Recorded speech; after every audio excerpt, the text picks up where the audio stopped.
Be seated, please.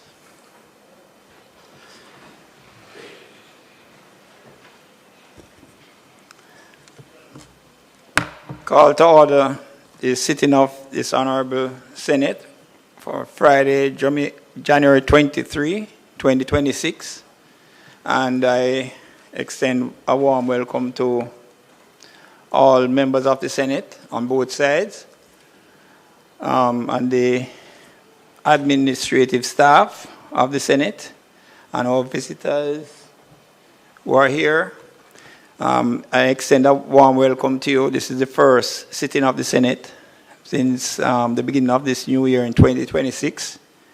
And I trust and hope that all would have had a wonderful Christmas. In spite of Melissa, right across Jamaica, I saw where the government, and particularly the UDC, the government of Jamaica, would have brought joy to many of the areas that were impacted by Melissa, and particularly the parishes of St. Elizabeth, Hanover, that were impacted severely, with the UDC doing a lot of social activities, fireworks not seen before in some of those parishes. So what Kingston would have been accustomed to through the UDC, that was also taken across Jamaica. And I think it had really brought joy to a lot of persons based on the comments that I saw. So we are here in 2026, and we will ensure that the legislative agenda is carried through as efficiently and effectively as possible. Statement by, Minister.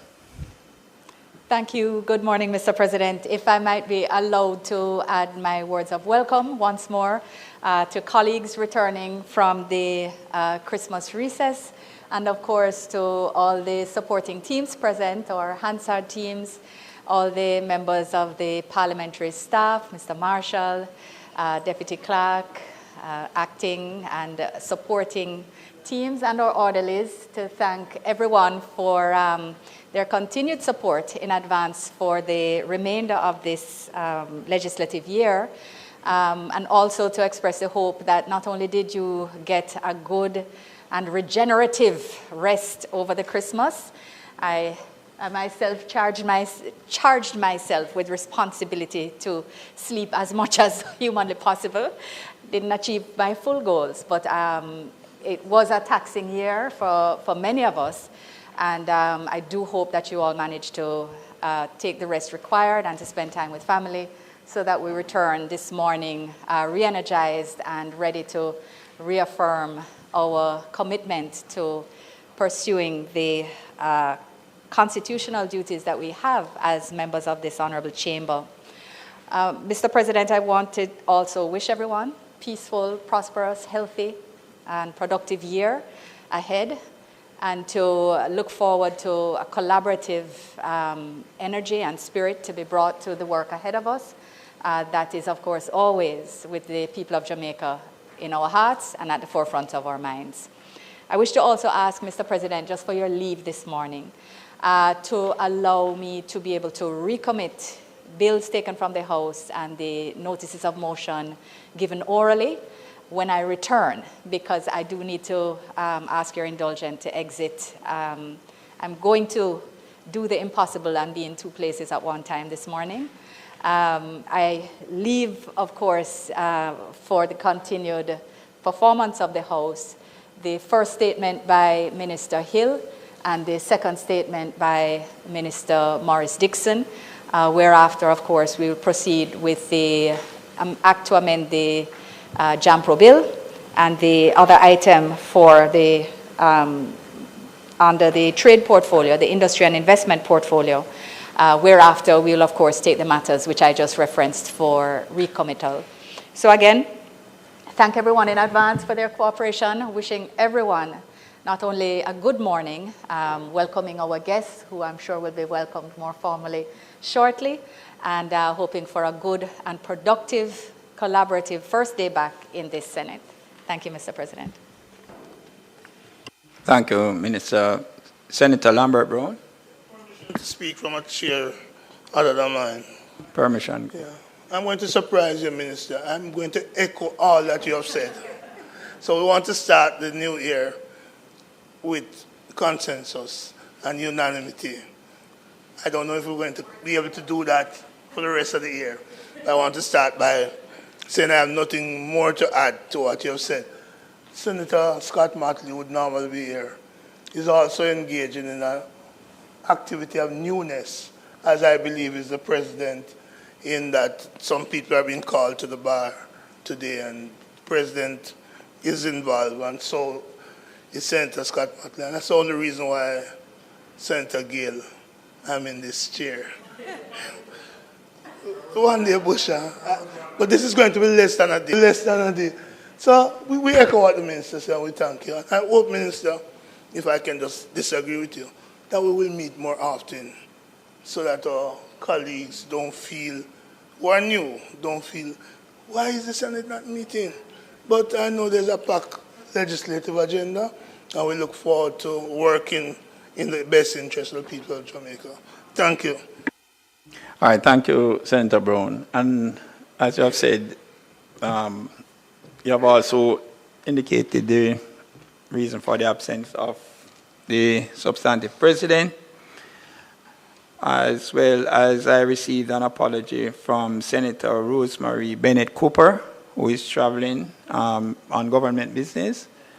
All right, so that accounts for her absence this morning. No, I thought he was going to be here, based on what I was told. All right, we have several persons who are present with us this morning. In fact, from being here in 2016, I've not seen a list so long of persons who are present, but I just wish to extend a warm welcome to all our visitors.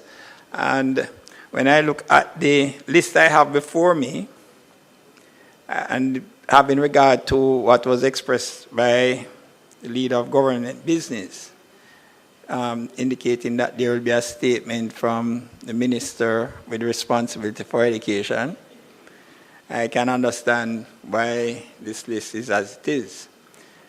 And the fact that persons would have taken time out of obviously other things that they could have been doing, I'm going to go through the list to recognize the persons who are present. So I ask for your indulgence.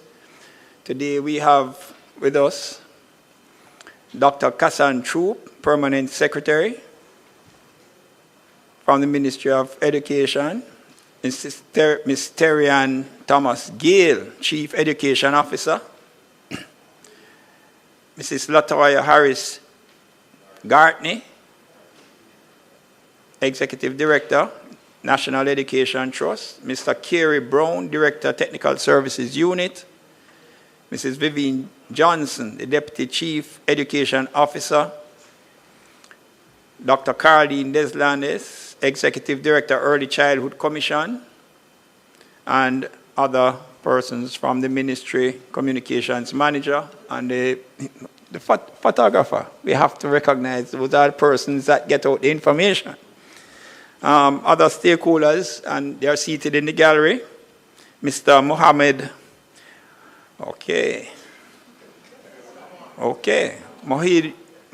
Mohoidin, I hope I got that correct. Deputy Representative from UNICEF, Jamaica. Ms. Alison Chisholm, Emergency Coordinator, UNICEF Jamaica. Mrs. Tamar Mackenzie, President, Jamaica Independent Schools Association. Mr. Stuart Jacobs, the President, National Parent Teacher Association of Jamaica.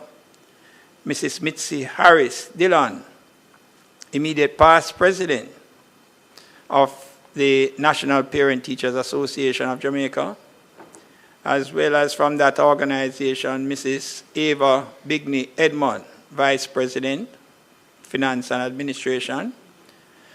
Mr. Courtney Winter, President of the Jamaica Association of Chairmen for Secondary Institutions, Mr. Rodine Richardson, the Chair of the National Youth Advisory Council of Jamaica, Ms. Karen Zaka, Projects Director, Sandals Foundation, Ms. Heidi Clark, Executive Director, Sandals Foundation, Mrs. Fiona Porter Loft, Chief Editor from Cheetah Books and Toys, as well as from the World Food Program, Dana Sachetti, and Morgan Kelly and Christina Williams, who are from the Youth Advisory Council of Jamaica. So I ask the Senate to recognize their presence. Happy to have you here, and we trust that your stay here will be one that is enjoyable to you all. Thank you for being here. Statements by ministers.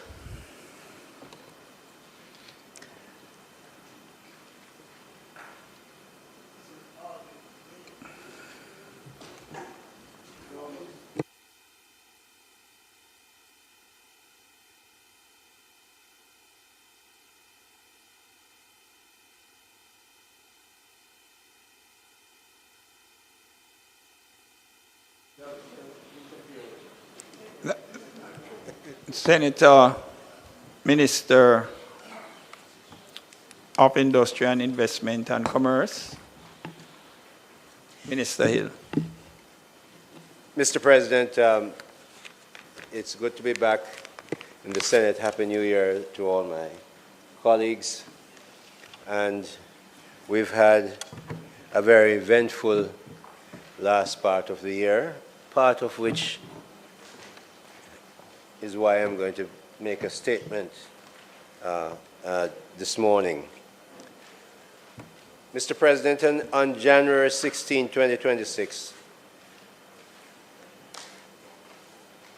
our ministry, Jamaica's business ministry, hosted the official launch for the reopening of the business vendor shops at the border. It is at the border of Westmoreland and St. Elizabeth, and it is called Border. It was an important moment, bringing vendors back into their space and restoring activity at a key point of commerce. The original 37 shops, Mr. President, were all almost literally completely torn down. A couple pieces of concrete were left. We tore down those, fixed back, reinstalled the 37 shops, added another 14 to make it 51. So instead of 37 that were there, we created 51. A uniform, you'll actually really like the promenade it has turned out to be. So when what we did was to make sure we not only return the shops, Mr. President and colleagues, but we built a kitchen for 11 stoves that they can cook their stuff on. They had some little make-to arrangements before that acted as kitchen. We now built a kitchen. We're going to mesh it, make sure the air goes through, tall ceiling, and they can then do their cooking in a specified area.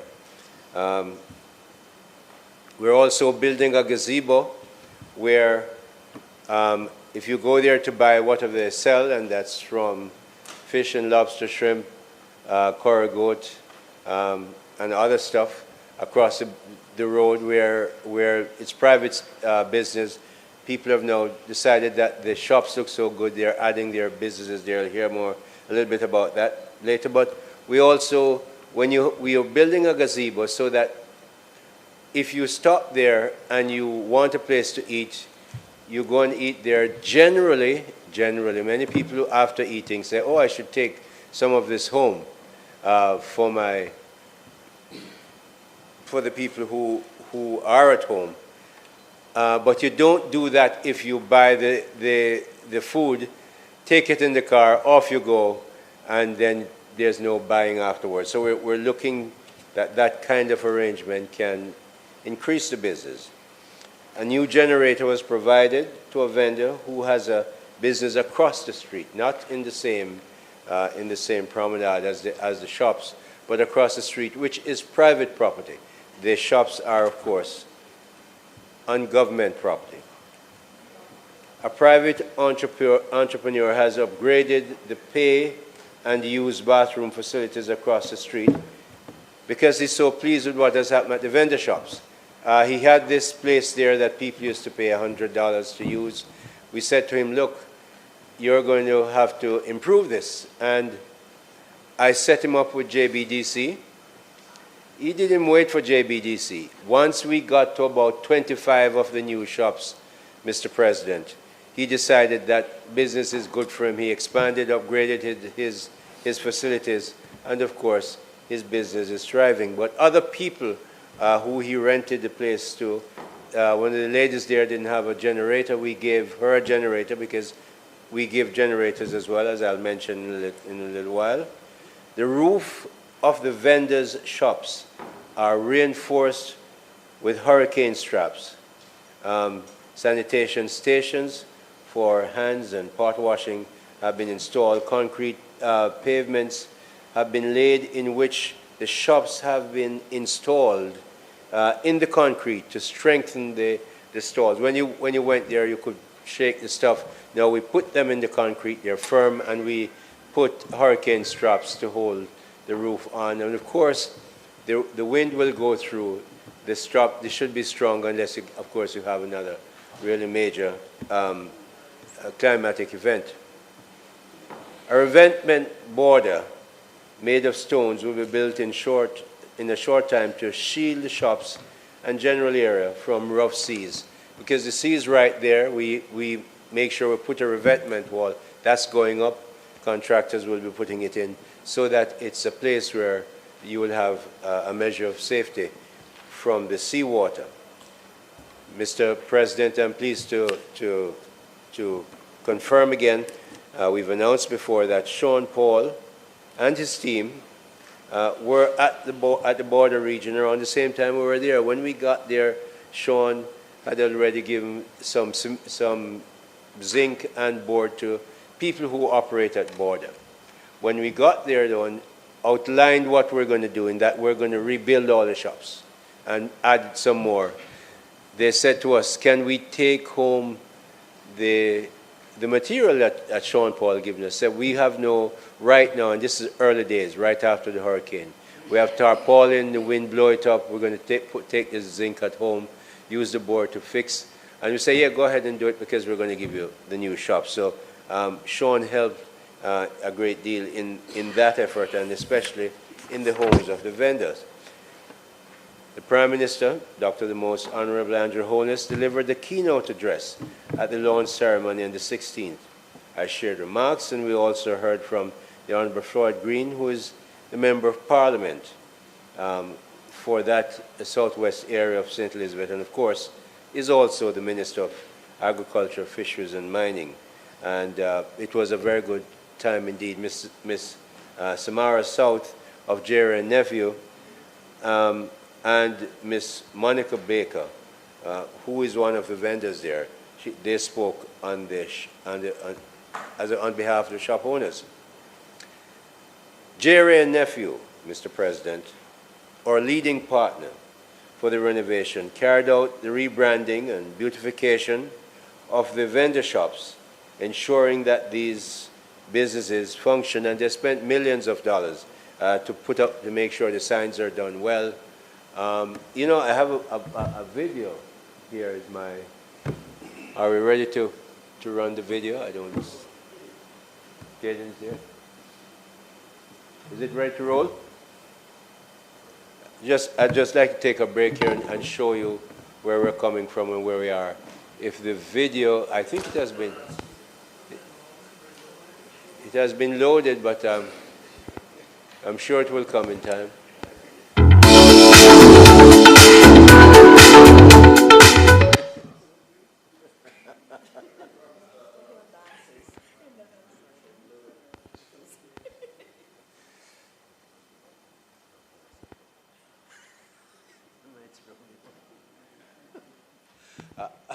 Or are we going to have the dance or not? It will come. It will come.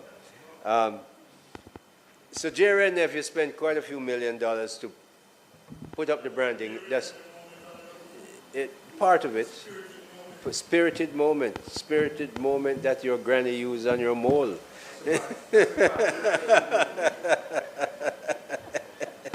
Every shop owner, Mr. President, received buckets thanks to the Tourism Enhancement Fund, who supplied 55 buckets for food preparation and cleaning. At the reopening, the Prime Minister also unveiled 2 new signs installed at both the St. Elizabeth and Westmoreland end. And here we are. Video can roll. All right, building forward, stronger.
Mr. President. So we will, we also have other videos of the opening, but we'll see at another time. I didn't hear that, Polly. Is there something I must bring for you next time?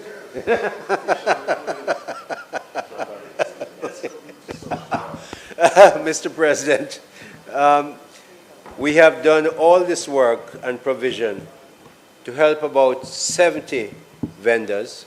Remember now, we've done this in a period of 9 to 10 weeks, right after the hurricane. Thank you very much. It's not just 70 vendors, Mr. President. There are 26 fishermen, at least, for a total of between 350 to 400 family members in the group of Jamaicans at border. One of our main objections was to burnish the dignity of these hard-working Jamaicans by putting up these vendor shops for them so they can be proud of what they do. And the truth is, Mr. President, they are very proud and very thankful to the government for it. I want to also acknowledge Mr. Robert Morgan, who provided support for the road improvement. Because of the hurricane, a whole like a ravine was dug out across the road. And I said, look, can you help us to get this done near the end? And he did. He got somebody down there. Didn't have the asphalt for the day of the opening, but it was so well pressed and rolled that it proved to be a real assistance to us, and that traffic could move more carefully. We're going to have to, there are lots of big trucks that pass there. In a short while, we're asking the NWA through Minister Morgan to put in some speed impediment. Not, you can't put sleeping policemen on a main road, but you can use those material that they use on the highways, like metal stuff. When you run over it, it sort of tells you that you should slow down. And we're getting those to put there because it's a lot of people who stand and operate around that border region. The minister worked with the Ministry of Health to facilitate the recertification of people who lost their food handlers' permits due to the passage of Hurricane Melissa, in addition to certifying those who do not currently have those permits. So we want to make sure, I've met the Ministry of Health people there, and they're always kind of going there regularly to do it. So That's what we've done with border in a short period of time. But that's not the only thing we're doing.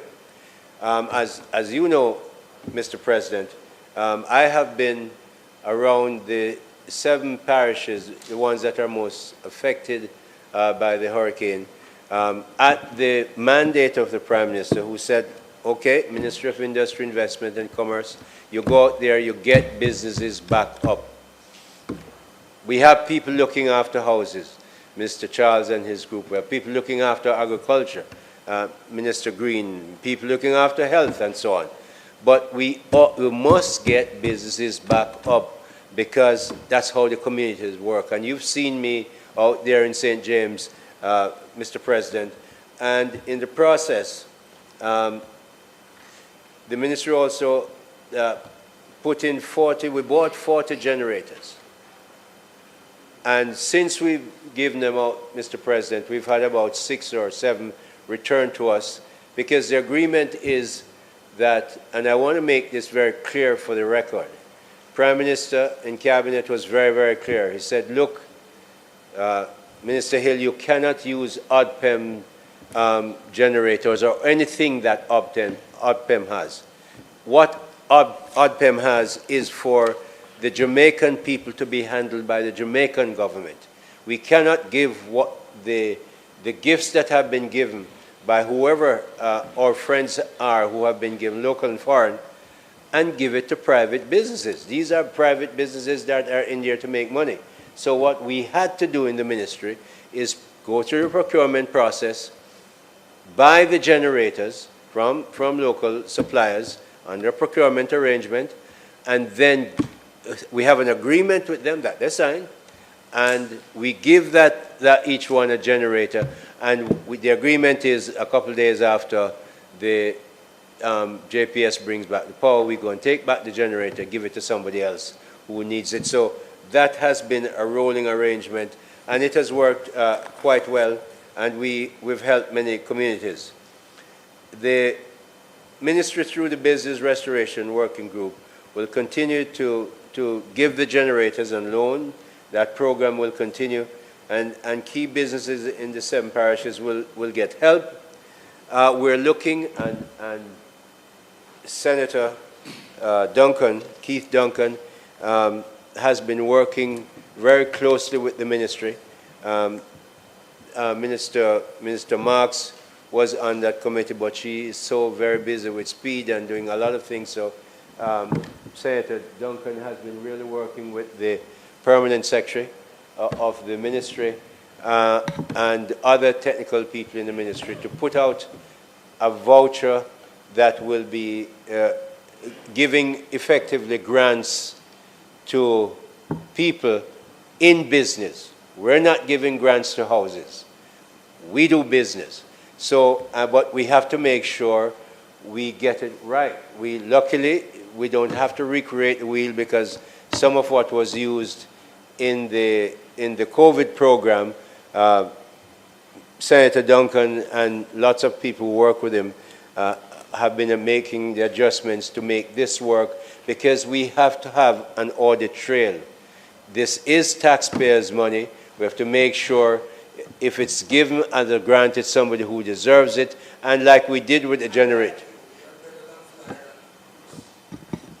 As I was saying, Mr. President, that we will make sure that it's done right, and he is going to be very, very proud of those fishermen that Minister Floyd Green give the grants $250 a million, some of them $5 million, to make sure that our fisher folk get back in place. Because we can't have border or anywhere else we're working and the hotels working unless we have fishing going. But we're very pleased to know that what we do in this administration, we make sure it's accountable and it's transparent. Mr. President, I'm very pleased that the Prime Minister has ordered this and the contractors, and Mr. President, it's not easy. Our system is not built necessarily to work in a crisis, but we we had to make it work. And I want to say thanks to the Permanent Secretary, Jamaica Business Development Corporation, Dr. Riley from the HRSA, Ms. Shelley Leon from the company's office, JAMPRO, all my 20 agencies. We had 221 volunteers from these 20 agencies to go out and do the work on the street. So thanks to all of them, and I'm very happy for the way the people at border are happy. Thank you, Mr. President.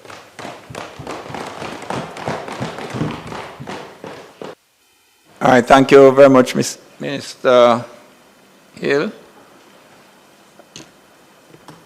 Mr. President. Senator Keisha Anderson. Yes, that's me, Mr. President. I beg permission to speak from a seat Yeah, other than mine. you have that permission, ma'am. Thank you. Morning, everyone. Minister Hill, it is today 7 weeks since the 5th of December. At that point, we had dialogue and video on board, and don't get me wrong, I am very happy for the 70 vendors, 26 fishermen, and the families that benefited from what has been done in border. I guess my disappointment is that border seems to be a very good case study of what can be done, but I wonder about the many other areas like that in the communities that were hard hit. Okay, and I really wonder if they are feeling that their dignity has been restored in this time period.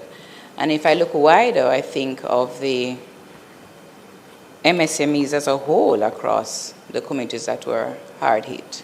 As I had said back in December, that the MSMEs, the small businesses or hairdressers or shopkeepers are the lifeline of any community, and if they die, then the community dies. So as we walk around and assess, and your team assesses, I have a couple of things that I wonder. I wonder about the assessment of the entire business, because their life won't return to being how it was pre-hurricane immediately. So I wonder who is actually helping these people to figure out if they have to have any changes to their business plans and what they should be doing and focusing on. I wonder about the access to funds that they may need. I had made a plea to look at the, or to work with the financial sector around moratoriums, because we do know that default rates at times like these tend to increase, and I expect it will happen if some of these persons used personal funding to borrow for their business. And I want to call again, I thank the minister and his team for the waiver that was given, or the reduction in fees, but I really think that we can do better by waiving the fees, the vending fees, the licensing fees, the fees for the letters of good standing for a period of up to 1 year. It was done. Great, great. I'm glad to hear that, Minister. So when you next return, Minister, I look forward to hearing about the impact of the DBJ funding. I look forward to hearing what your partners in the MSME Alliance or the Small Business Association feel about the recovery, and to getting some more statistics so we can have a true picture of how our MSMEs in the affected areas are actually coping post-Melissa. I thank you.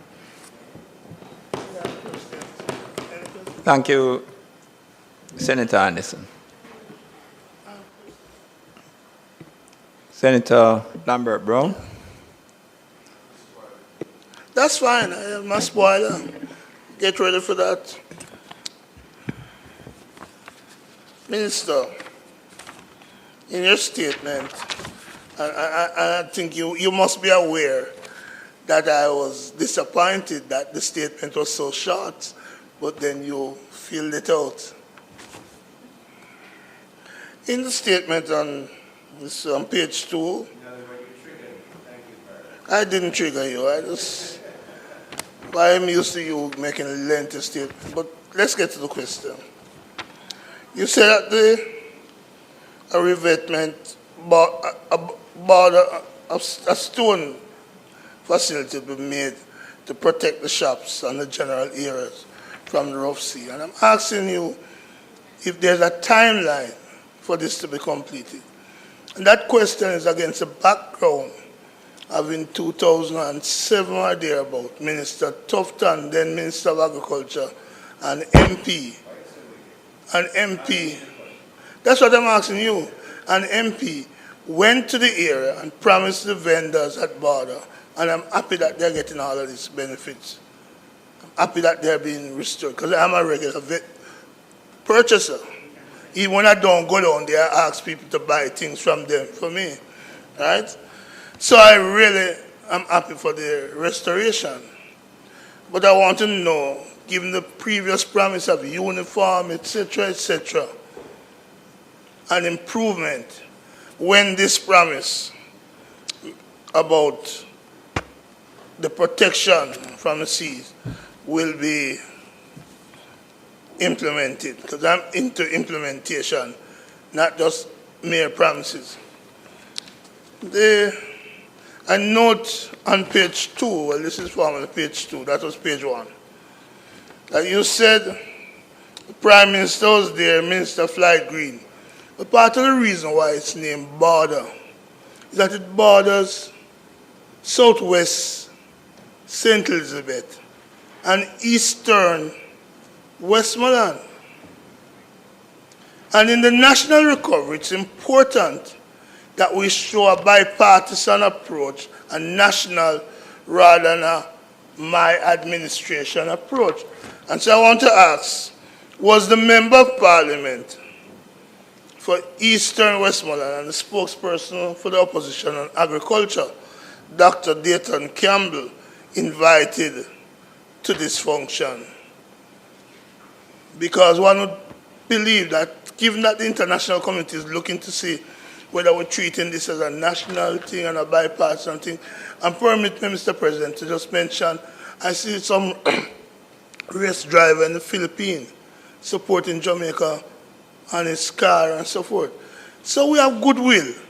And it's against that background of the goodwill being spoiled by partisan approach that I'm asking the question whether Dr. Dayton Campbell, the MP for the same area of border, was invited.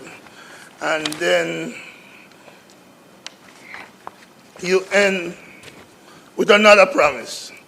A voucher grant program is being finalized to help restore business with larger rehabilitation needs. I think what people want to hear, Minister, is when these will be completed. Not that they're going to be done, because we're tired of the promises. And I say this because I believe it's urgent.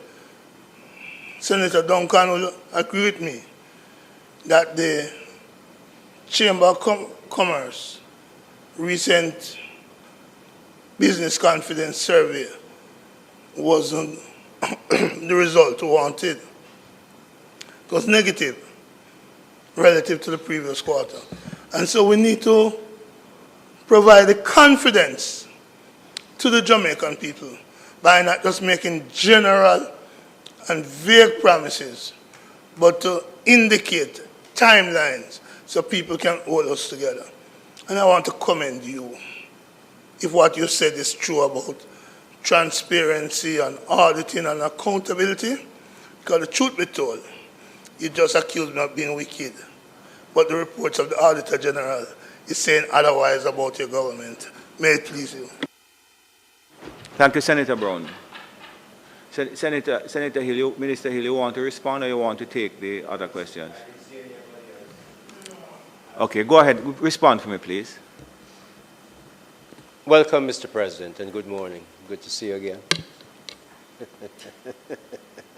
Mr. President, I'm going to answer the questions in the reverse order that they were given. The voucher. I mentioned the voucher, and if you notice when I came the first time, Senator, that I have delivered. I made sure I named the names who work with me. Keith and I don't work, forgive me, Senator. Keith and I have been a waste of time. So I ask him, we sit down there late. The reason why it hasn't come yet, because of the last thing you said. No matter how good we do the things, you wait until the Auditor General make a comment. And the Auditor General may not even make a comment and say something is wrong, like may have happened in RADA. No corruption, but something didn't go perfectly and it becomes a big issue. So you know what? We're almost there, but we're going to have that running arrangement. It's going to be digital.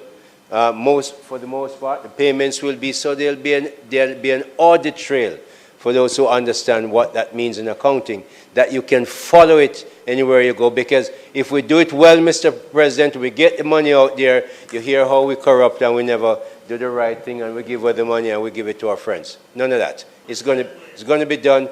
We expect it. I had a meeting again with the ministry yesterday. It will be a short time. There are some things we have to do in the payment delivery, not so much from the ministry, but we have to get the payment delivery right so that the right people get the money at the right amount. No, because I'm not telling you the date when. When we fix that out, the money will be out there.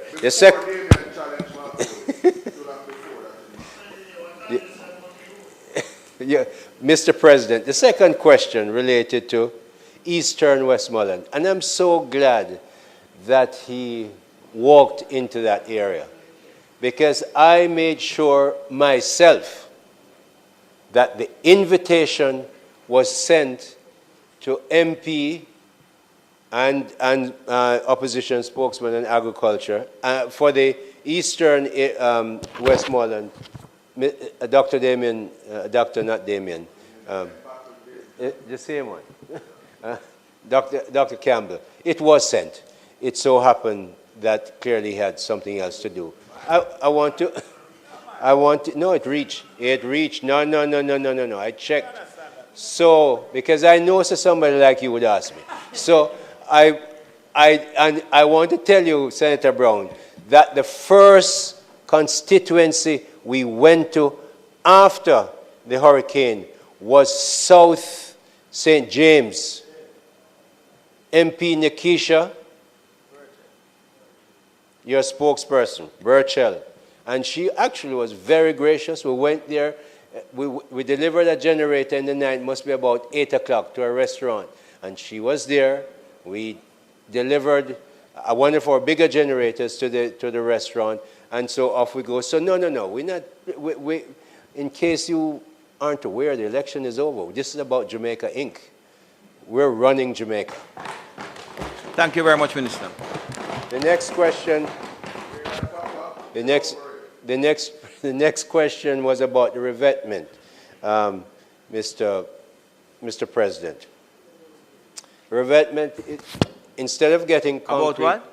Revetment is what that border you put, like out that palisades, those big stones there, you call it a revetment to keep out the sea. I know what a revetment is, and I just never heard you. Oh, okay. Glad, Mr. President. Thank you. So, we have the most learned president you could ever have. So, there you go. So, Mr. President, the revetment, he asked about the time. I can answer it this way. I can confirm that the scope for the work was approved by the QS through the Jamaica Business Development Corporation. I'm pretty sure that scope has gone to the contractor, and the work, if it didn't start today, will start next week, and we expect that in a short period of time. I expect that it will start next week because the scope has been approved. So, but also it's more than that. We also ask, we don't do the work unless the scope is approved by the QS, as you know. As you know. So the wastewater, we're talking with TEF, because you can't have the stalls, the vendor shops are on the seashore, which is the government's land. We don't want the wastewater to go into the sea, so we're making sure that we work with TEF to get an arrangement that the water is transported across the street onto the other side of the land to protect the seacoast, because we expect that although we've had to clear tons, truckloads and truckloads and truckloads of rubbish that was torn down by the storm, we know that we expect that the morass will grow back to protect the sea area. Financial institutions, Senator. You asked me about moratorium. Yes, financial institutions, Exim Bank, for instance, I can tell you that last week, I just spoke to Dr. Lowe 2 days ago. Last week, I know that he, on lend to Exim Bank, $250 million for clients. Many of them, even before that, even the last time I came, first thing that happened, as you know, as a banker, I called in the Exim Bank and say, make sure you give moratoria to those lenders because they're all going to need it for the most part, because the borrowers from Exim Bank tend to be small and medium-sized companies, a few big ones, but it's really people who need the help. The other non-government financial institutions clearly have had to do the same thing. I know that that's happening, and that is working. Is it perfect? No. We'll have to continue to see how much more we can give, and I know the DBJ is working out their process. And the last one is, how did we do the assessment? The first meeting I called, I was in Korea when Melissa hit. I came back a day or so after. First meeting I called was with 100 of Jamaica's biggest distributors in food, pharmaceutical, building materials. We called them in. And I did that, Mr. President, because it was our view, certainly my view, that that's the best place you can get information from. They know their customers. They know who are reliable, who pay on time. They know who serve the broadest number of people in the communities. So the first assessment was with the people who actually deal with money. The distributors not telling you somebody good. And they're not good because they can't get paid. So we worked with them. But we have the Jamaica Business Development Corporation. Many of those people are clients of the JBDC. We have information from the Exim Bank. We have information from the Company's Office of Jamaica. And so it is that combination of data that we were able to use to make the assessments. But above all that, I insisted that every generator, any money we give out, we must attend and see that the place operates. You as a banker, the worst thing that can ever happen to you is that you give a loan, the loan doesn't go well. When the examiners go in, they say, but there is no record on file of the bank of visiting the place of business. How did the money get disbursed? Okay, so we make sure that our people themselves, those 221 volunteers, are part of the people who make that final assessment for the disbursement. Mr. President, those are the answers, if it pleases you. Thank you very much. Minister, just before you get to Minister Morris Dixon, I just ask the Senate to acknowledge. You can stand for me, please. I had the privilege of calling these young lawyers to the bar this morning. I consider it a privilege. It's a great day of hope and pride for themselves and their families, many of whom are sitting in the gallery.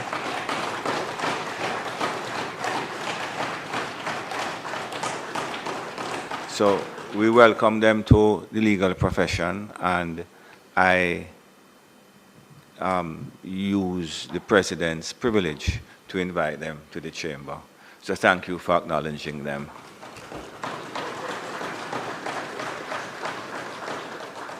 Minister Morris Dixon.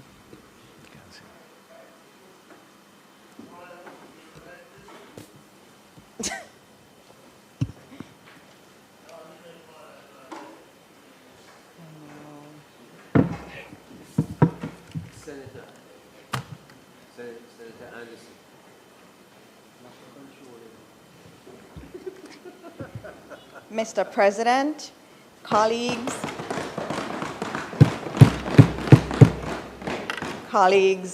leaders from the Ministry of Education, Skills, Youth and Information, in particular PS, Dr. Kassan Troop, and our Chief Education Officer, Terry Ann Thomas Gale. Also our other representatives from the ministry who are here. I acknowledge all of you. And Chairman, I know we had gone through a list, but I just wanted to again thank some of our key partners who are here. Deputy Representative for UNICEF, Mr. Mohamed Moayuddin, Mr. Dana Sacheti, Head of WFP Jamaica Office, Stuart Jacobs, President of the National Parent Teachers Association of Jamaica and the team there, Mr. Courtney Winter, President of the Jamaica Association of Chairmen of Secondary Institutions, Mrs. Tamar McKenzie, President of the Jamaica Independent Schools Association and her team, representatives from the Sandals Foundation, Mrs. Heidi Clark and Mrs. Karen Zaka, Mrs. Fiona Porter Loft, Chief Editor for Cheetah Publications, our members of the Youth Advisory Council of Jamaica who are here, Morgan Kelly, and also Christina Williams who are here. Mr. President, I also had invited the President of the Jamaica Teachers Association, but he was not able to attend today. So I tried to bring as many of our stakeholders here this morning. Mr. President, on Tuesday, October 28, Jamaica endured one of the most devastating natural disasters in our modern history. Our education sector, especially in Western Jamaica, was hard hit. In fact, 447 schools in Westmoreland, Hanover, St. James, Trelawney, St. Anne, St. Elizabeth, and Manchester were severely impacted. Approximately 8,000 teachers and over 152,000 students faced unprecedented operational disruption. There was therefore, quite understandably, Mr. President, widespread anxiety across the system.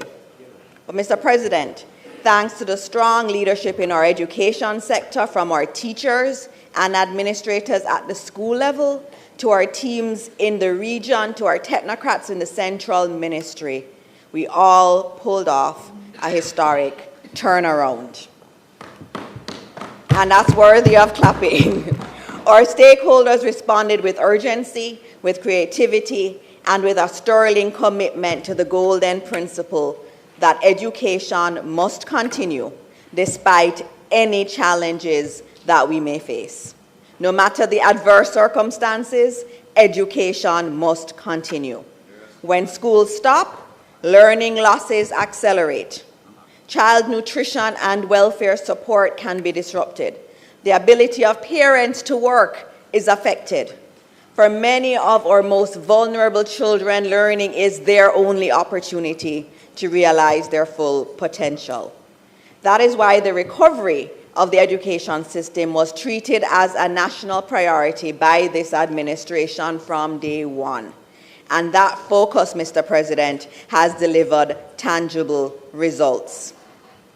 Mr. President and colleagues, I'm pleased to report that as of January 14, 2026, all schools resumed teaching and learning.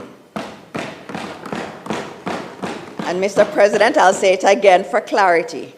Within 90 days of the most devastating weather event in recent memory, a 1-in-100-year storm, all schools resumed operations and all schools resumed learning and teaching. The team at the ministry has been deploying resources to the schools who need it most. Working with our partners at UNICEF, 92 heavy-duty classroom-sized tents were donated to schools in the West. UNICEF will also be distributing around 300 learning kits in short order. And if you look outside, and I ask my colleagues on the other side, if you could please look outside, you'll see some of what's happening in our schools. Outside, we have an example of a school in a box. And so some of our schools have already been able to utilize this. So if a school is damaged, that school in a box can be used anywhere. It can be in a tent, it can be under a tree. A teacher can deploy that. It has all of the learning resources that would be needed. It has crayons, it has notebooks that children can use, and other material inside of it. And I have lots of examples Mr. President, and when you look outside, you'll see it. You'll have everything you need to try to do class wherever class can take place. And we thank UNICEF for that. And I ask you to look outside at that huge learning school in a box is what it's called, that UNICEF has been working with us to deploy across the system. The World Food Program is also here, and my namesake, Dana, has also been a significant partner to the education sector as we navigate Melissa's aftermath. They have been providing meal support to families and young children. Recently, they have extended mobile storage units to our damaged institutions to remove another barrier to their normal operations.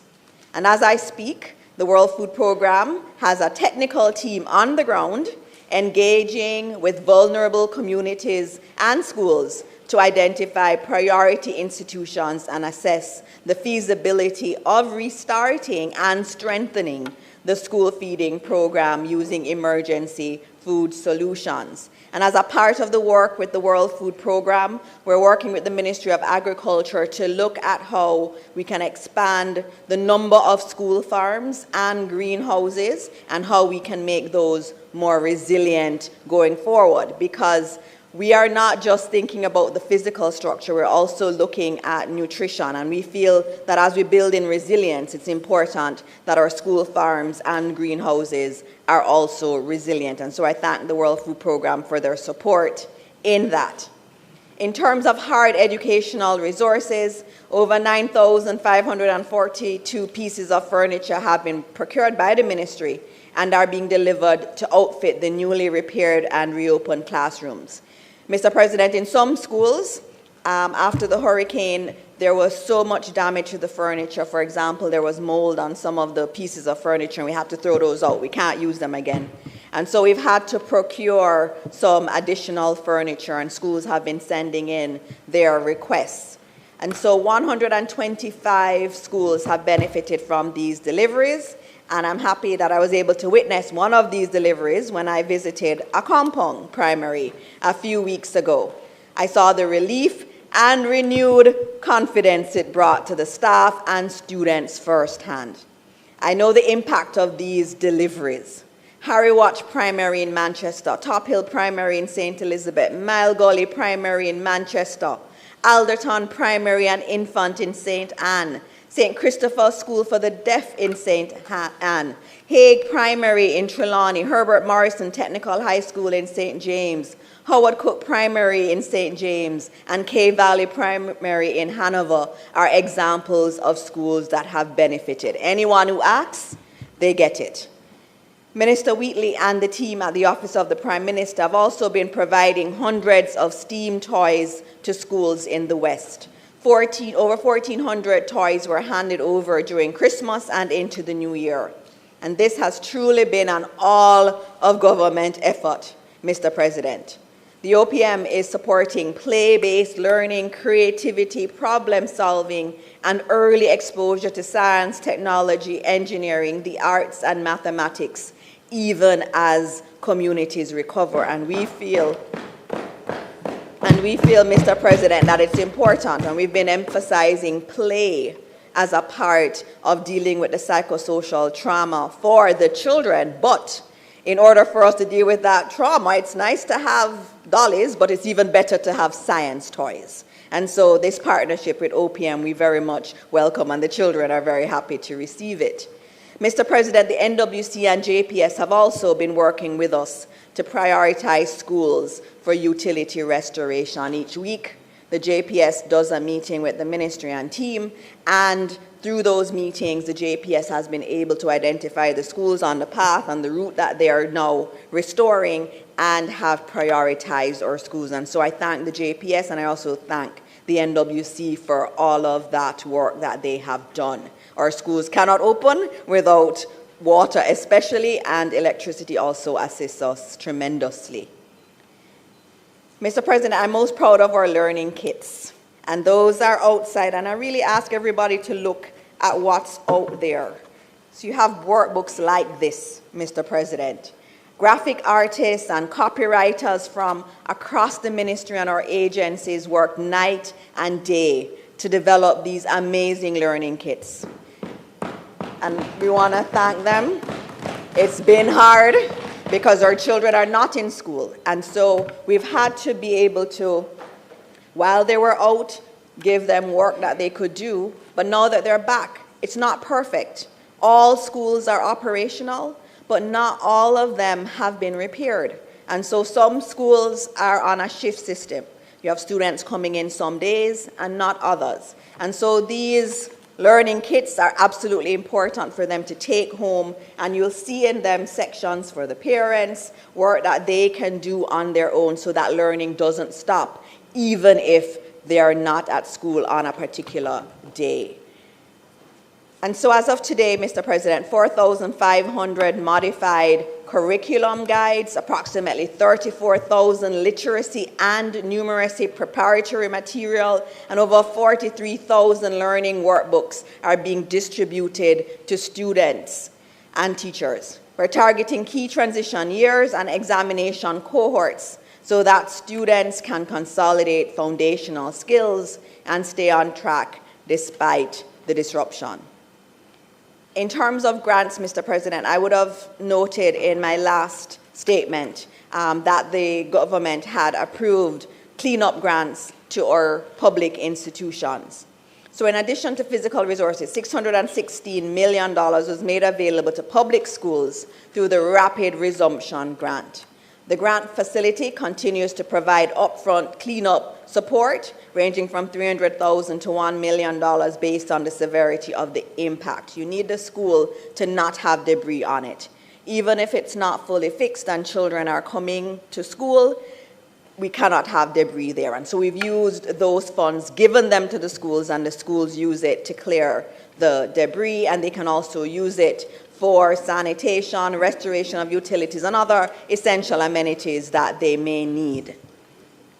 Damage assessments, Mr. President, were also conducted across affected, privately operated early childhood institutions, and this is very important, and also our independent schools. Unsurprisingly, data revealed a wide variation in estimated damage costs, ranging from minor cleanup needs to severe structural damage. 335 schools, that's 318 early childhood institutions and 17 independent private schools have been impacted based on the preliminary assessment of the Early Childhood Commission and the Ministry of Education. So the breakdown thus far, we have 122 severe, 115 moderate, and 81 schools with mild damage. And if you put that in terms of people, that's 24,143 children and 2,313 staff members that have been affected in our early childhood institutions. Mr. President, we cannot allow our early childhood institutions to operate in a substandard state.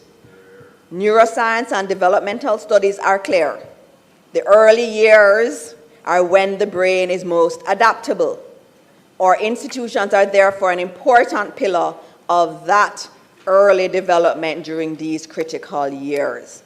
And so when we looked at the data that was there, it became clear, Mr. President, that despite the fact that these are not public institutions, that support should be provided to them for cleanup and minor remedial work. So, Mr. President, based on a situation analysis of that sector, I am very pleased to announce an extension of the Rapid Resumption Grant to early childhood institutions and independent schools that have already reported to the Early Childhood Commission and the Ministry of Education. This is not something that's usually done, Mr. President, because these are private institutions, but given the fact that we've all agreed that the early years are so important, even though they are not public institutions, it is important that we support them as best as possible.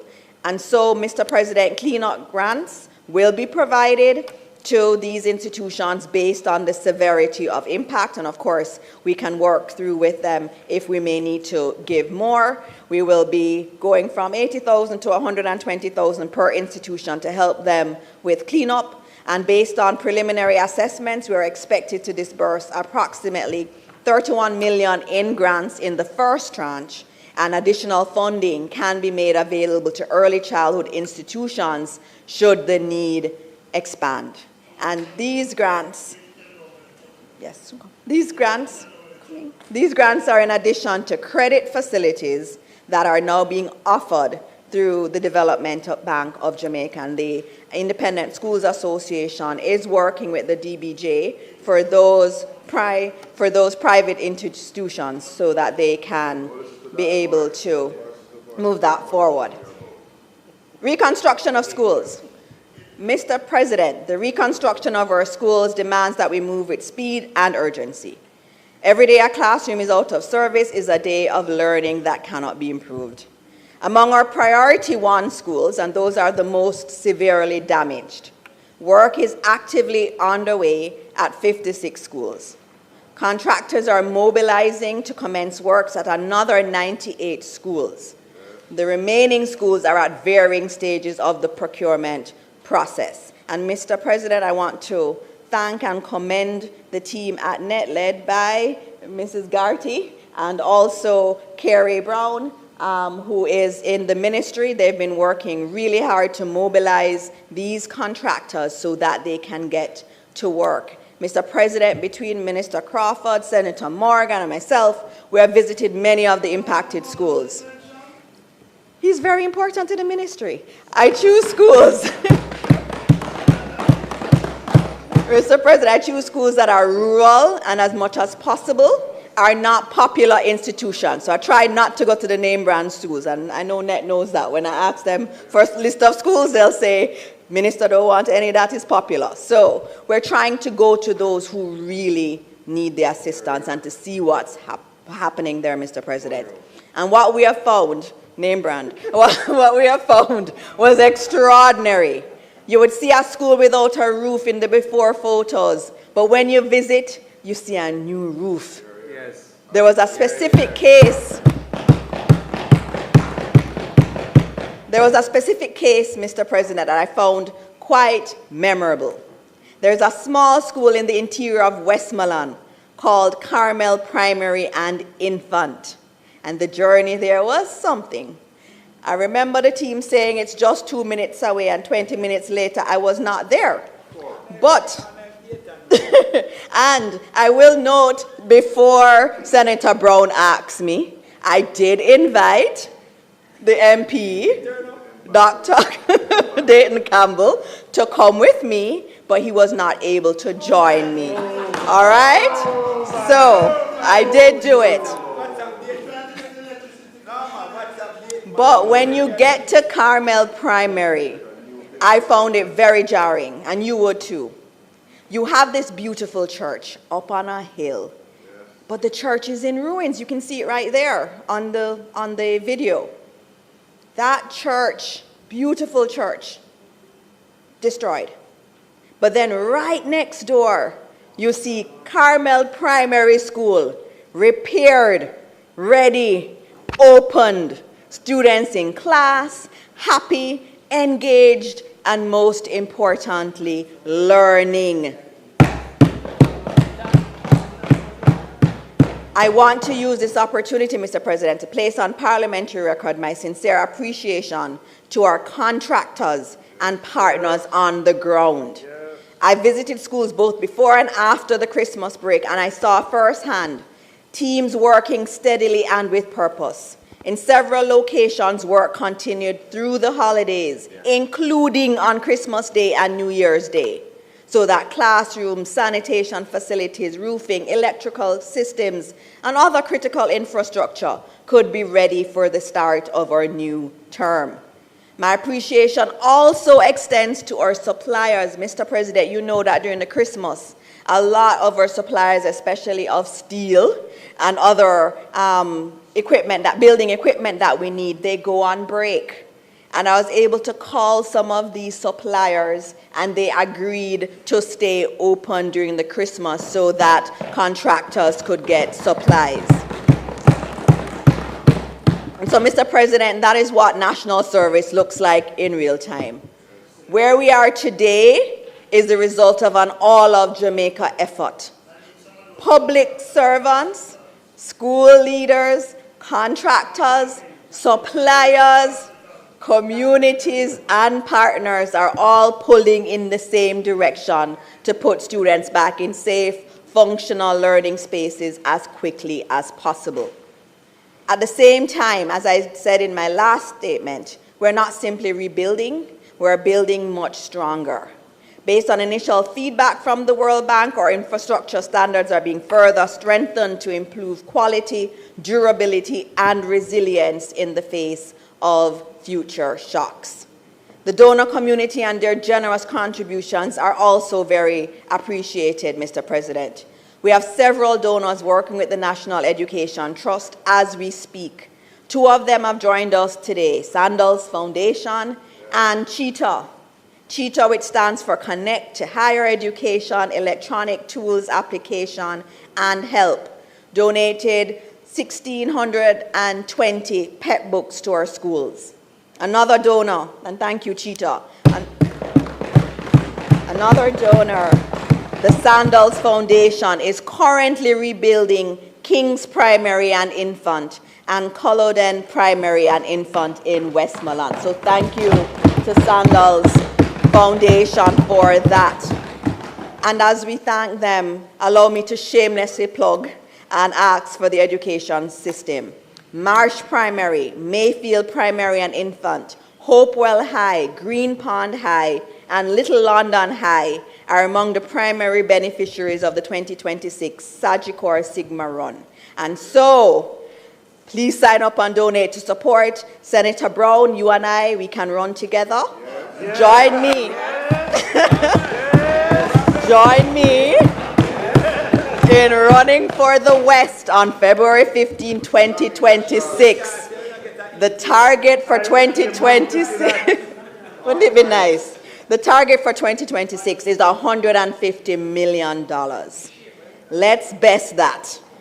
You can run, you can walk, or you can donate. No matter your choice, this is going to our schools, and I want to thank Sagicor and Sigma for their solidarity with us on this effort.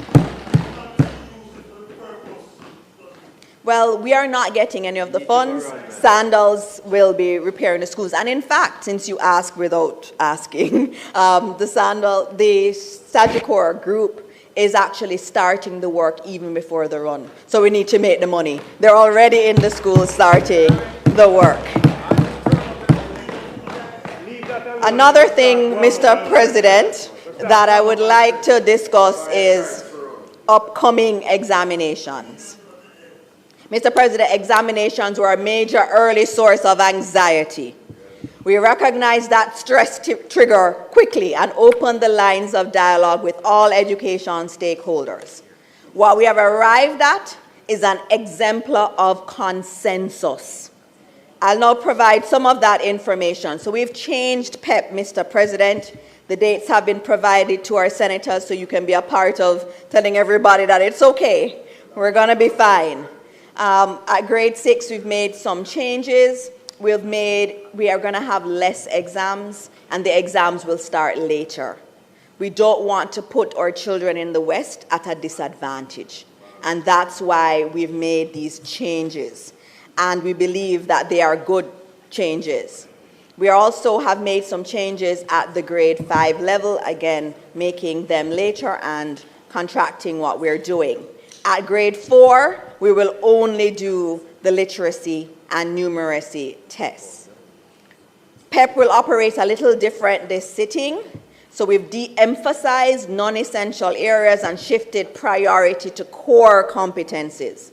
And this is an effort to create a more balanced assessment for all students so as not to introduce any disparities in the results and time available to the students. And Mr. President, I want to thank the Independent Schools Association because a lot of parents were anxious about this, and they had a webinar with the ministry there, and there were over 1,000 people on that call. I tried to go on, Mr. President, but I couldn't get on because they had reached their limit in terms of that. But a lot of parents were on, and in fact, that evening I went to the pharmacy and heard a parent listening in on the call, and so I was able to hear some of the meeting because of that. But we are also working with our parents to ensure that they understand and they know what is happening.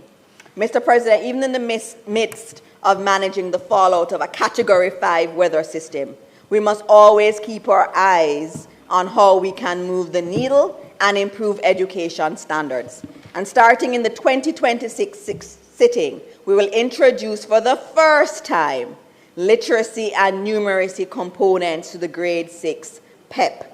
As we prioritize the foundation of learning, this is an important and timely reform because it strengthens our ability to measure and therefore improve the most important building blocks of learning. And so, Mr. President, a lot of people will look at the language arts test at grade 6 and say, that tells you if a child is literate. It does not. It's not designed as a literacy test. And so for the first time at grade 6, we will be administering a literacy and a numeracy test. And so what we've done in that regard, Mr. President, is to prepare documents, because you know there can be anxiety whenever there's a new thing. And so we've prepared these and have shared it across the system. And these are test preparation guides. And we've done it for numeracy, literacy, all the exams for PEP, so that parents and students and teachers can see what kind of questions we have. And I would implore my colleagues here to look outside at what we have, because it tells you a lot about where we're coming from. In the past, a literacy test was really word recognition. So you would have RAT, and you'd ask someone, do you know what that is? And they'd say yes, and you'd see a series of words, and they'd recognize them. That was what our traditional literacy test was. But now when we do literacy tests, it's a completely different thing. And when you look in this publication, you'll see a few things. It tells you about the test. And this is an example of what a literacy test in modern times look like. You get the board at Norman Manley International Airport, all the flights coming in, the times that they're coming in, whether they're delayed, whether they've arrived, where they're coming from. And then children are asked questions in relation to it and be able to understand what they have seen in that chart and be able to answer questions. Another example was an article on Portmore, and it speaks about when Jamaica gained independence and what Wicon did to build Portmore. It speaks about when each of the areas were built, Bridgeport in 1972. All of that is in here. And then it asks you questions on that to see if you comprehend. That's what our modern day literacy tests are. And so you can't really compare past tests with this test. But at least now we have a benchmark at grade 6. And I can say to you that literacy levels are this, numeracy levels are this, and then we can work over time now to actually improve it. We can't just use the language arts tests or mathematics tests at grade 6, because those are not testing pure literacy and numeracy, but we will make that adjustment this year. We also have made some adjustments, Mr. President, to some of the other exams. We've made our age 4 assessment a little later. The age 4 assessment is important, so we still want to do it because we want to be able to pick up learning challenges early. And so that age 4 test in our early childhood institutions, we still want to do it across the country, and we're going to do that between June 1 and 12, 2026. We've suspended the grade 2 diagnostic test and the grade 9 test, but we'll still do the grade 3 diagnostic test. We also have some changes with City and Guilds in consultation to make it easier for our students. We have the dates remaining the same, but the registration window was extended, and there's also going to be a special sitting in November for those who don't feel that they're ready. And so again, I thank City and Guilds for working with us on this. And results will still come out at the same time as if there was no hurricane. They're also providing free student workbooks in maths and English, and also in customer service level 1. And we also have these hard copies that are available for students across the system, and we also have digital copies that are available. In terms of CXC, we had consultations locally and with CXC, and we've come up with some options. Option A, and this is for students not impacted by Hurricane Melissa. They'll sit their exams as normal, but with concessions re-SBAs. So SBAs can be given later.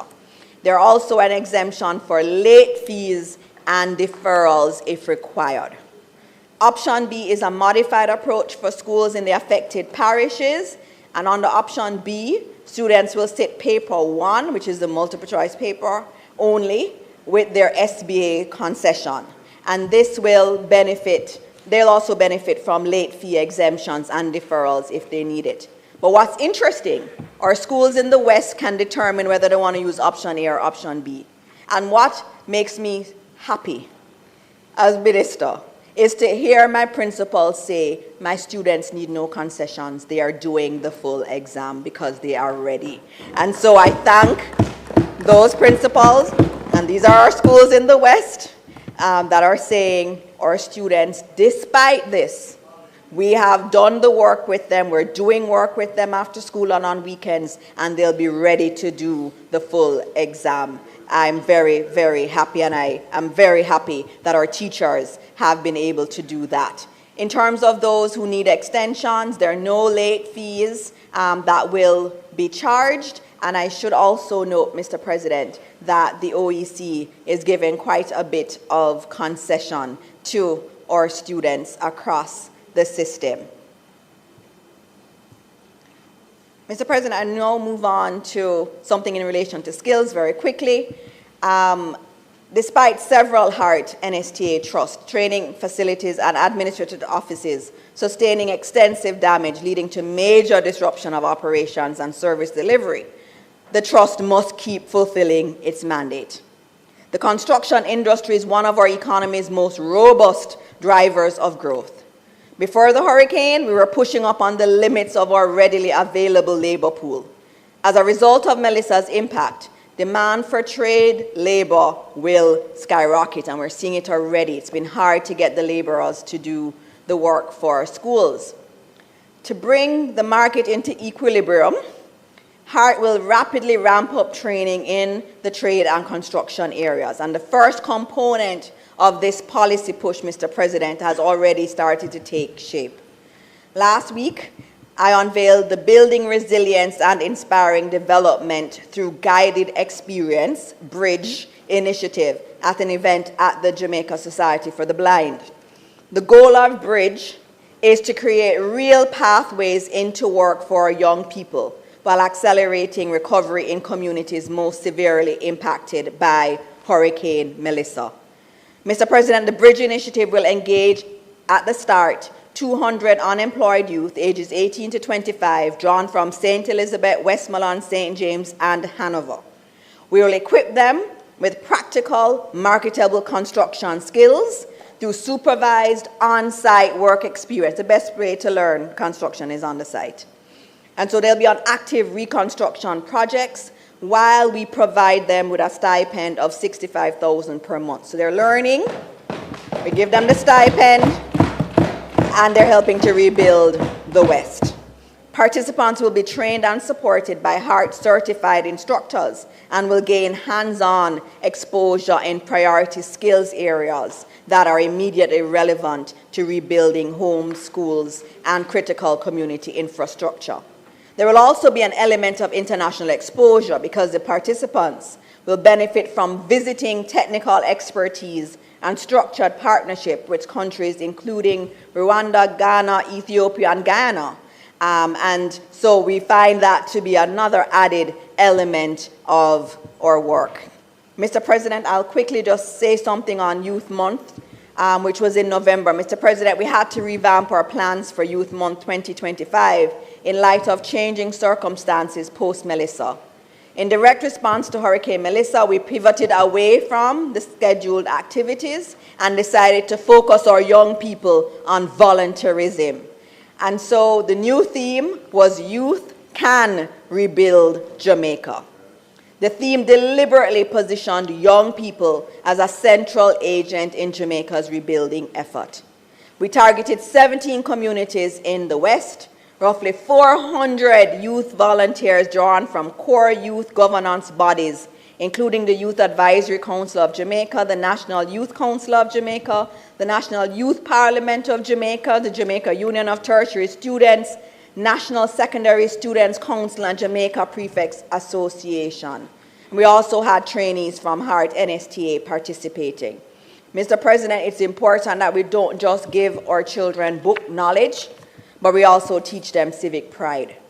And in emphasizing volunteerism, where they think about others and not just themselves, it's an important component of the work that we have to do. And so I thank them for reaching out and doing this work.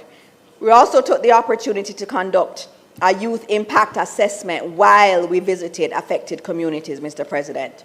This led to practical, near real-time intelligence gathered directly from the lived experience of young Jamaicans affected by the hurricane.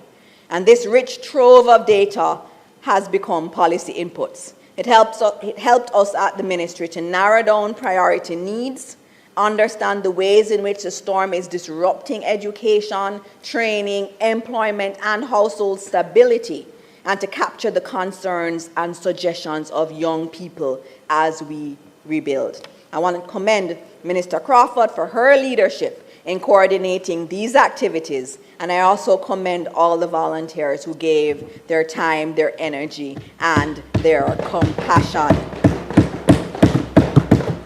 So what it says, you know, when Jamaica calls, our young people can and do answer. They showed up, not just with words, but with their work, and we should all be very happy. Mr. President, I'm concluding.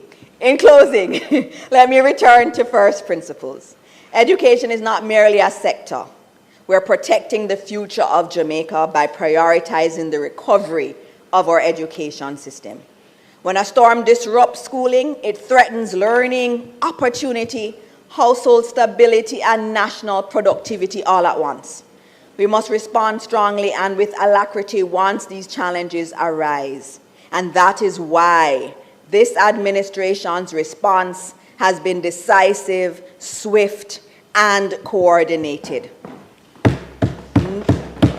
Mr. President, no child should be left behind, not because of geography, not because of circumstance, and certainly not because of a disaster outside of their control.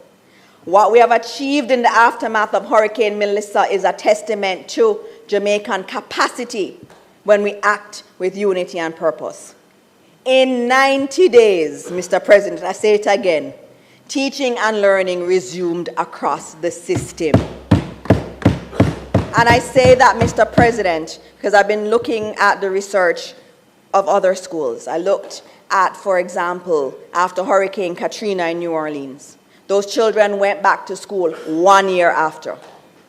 We have gone back 90 days after a Category 5 tragedy.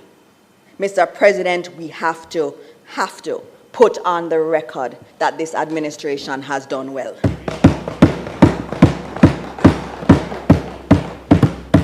So, Mr. President, we mobilized temporary structures. It's not perfect.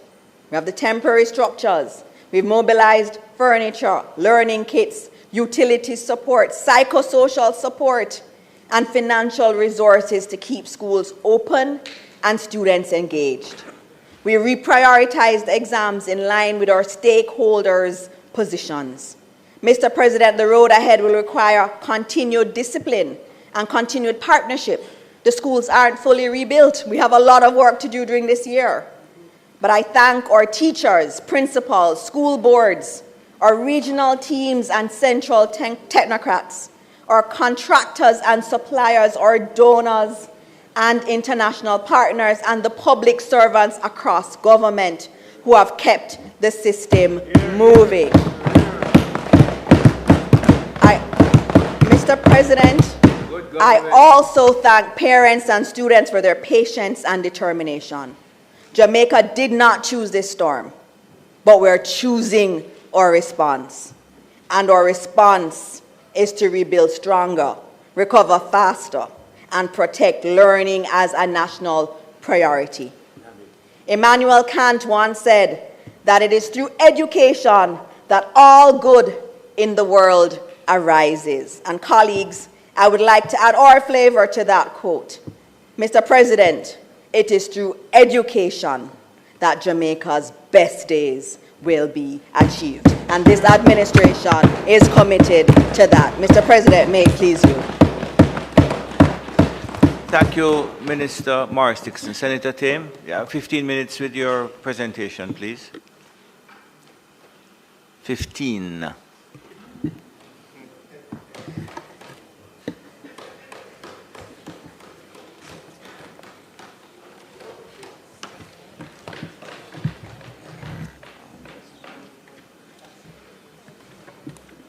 Thank you, Senator Tame. Good morning, colleagues. And Happy New Year as well. I am, Mr. President, especially pleased to hear that all schools have resumed teaching and learning, and I want to congratulate all the initiatives that have been taken to ensure that this has happened, including on our side, Mr. Damian Crawford's initiative in St. Catherine for students from the rural area to come in and for families to adopt families to allow children to go to school. I want to commend teachers who also take individual initiatives to ensure that their children are learning, even while teachers themselves have suffered in this period. And I reiterate, as I did the last time, I would like to hear from the Minister what special initiatives are being made to ensure that teachers' well-being is attended to in the post-Melissa recovery period. While I am happy about the return to the classroom, I am also especially interested in not just the return, but also what is the quality of return. In that regard, I would want to hear more about what exactly it looks like for children to be in school at this time.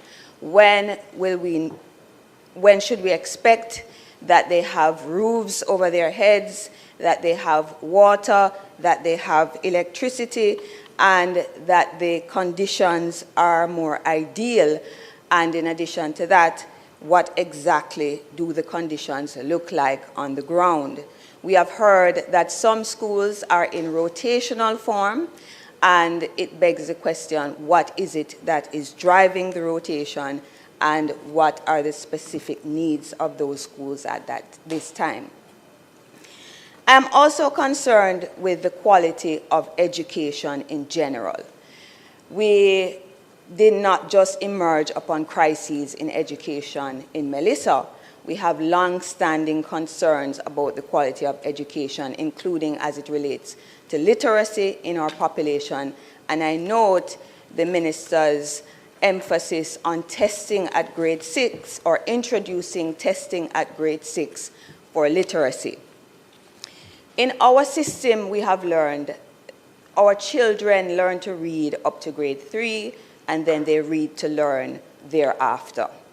Thereafter, starting at grade 4, they are in constant testing environments, and there is tremendous emphasis on testing, which in my mind questions whether the testing is not a substitute for actual education.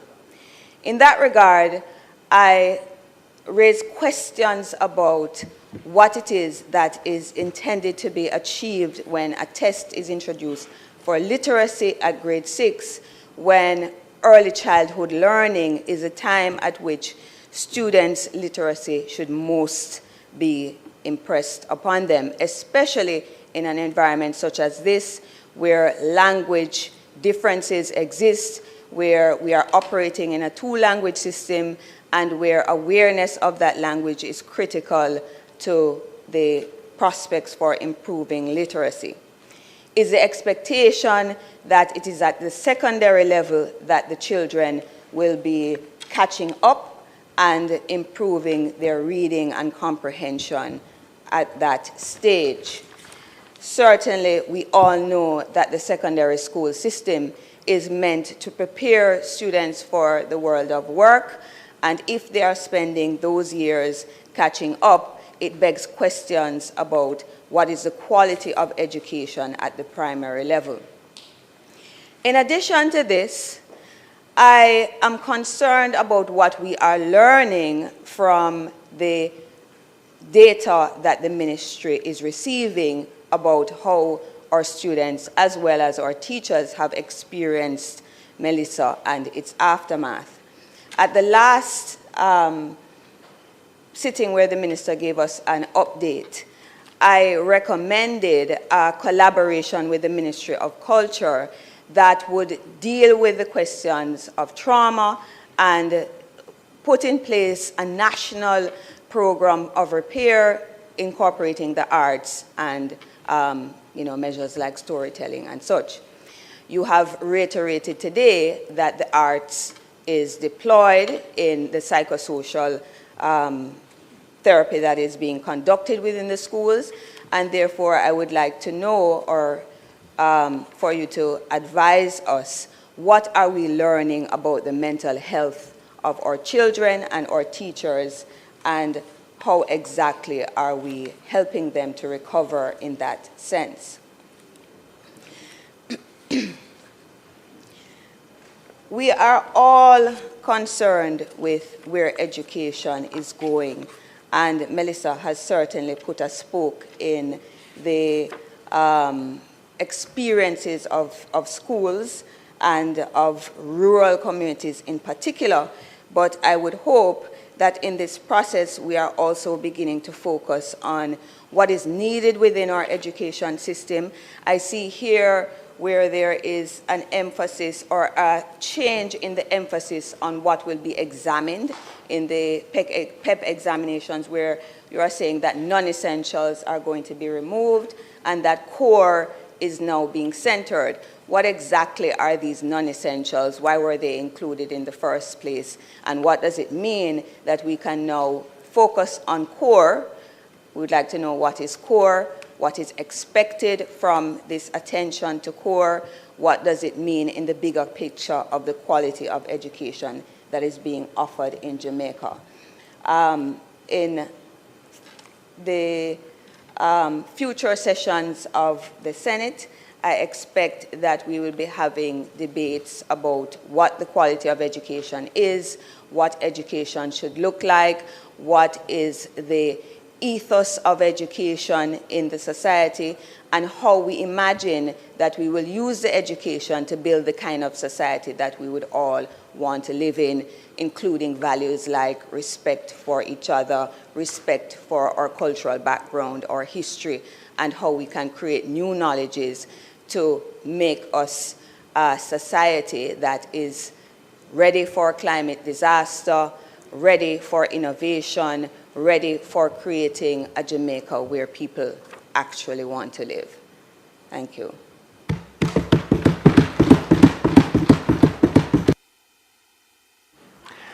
You had some specific questions, Senator Tim, that Minister, you want to respond to them now, or you're going to wait? Okay, thank you very much.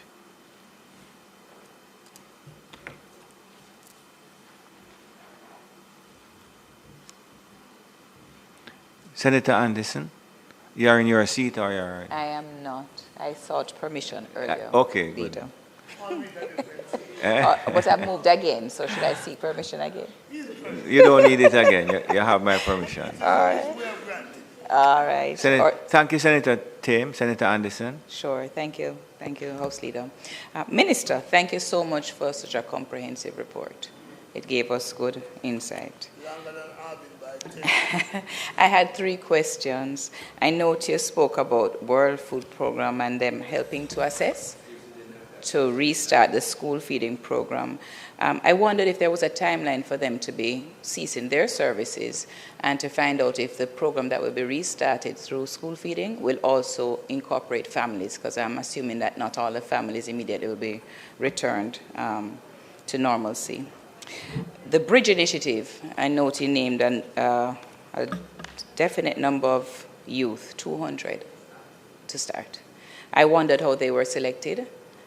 They have not been. Well, my request is that it's in a non-partisan way, and that people who actually need it, and that representatives across the aisle also get to suggest names for people to join. And then the last thing I want, I wonder why you're getting help, Minister. Minister, why somebody on your side feel that they have to help you? Tell them not to help you. You can manage Senator, by yourself.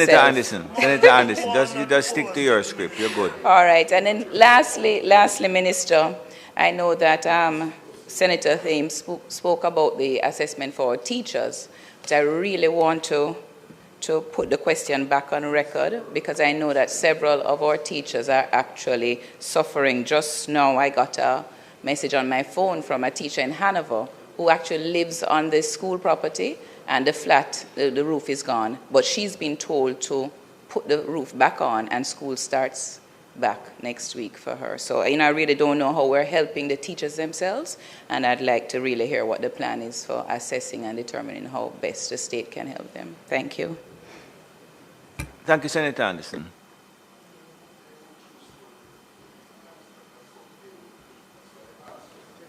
Senator Brown? Senator Brown? Thank you, President. I was wondering why Senator Morgan... I never heard anything, though your ears are very good. I know you don't, and that's because I'm hearing. I'm just wondering why he's... It's all right, you go on, you ask your question, man. You're good to go. Yeah. Minister, I want to join you in thanking UNICEF and the other partners. I note UNICEF is distributing around 300 learning kits, and that is to be in short order. That hasn't been done yet, but they are providing it. Could you indicate to us whether or not, what's the population in which these 300 kits are going to go? Is it the early childhood education, 24,000? So it's 3 into 24,000. 300 into 300. All right, you have to be there.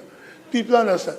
Into 24,000, or is it into the 152,000 total?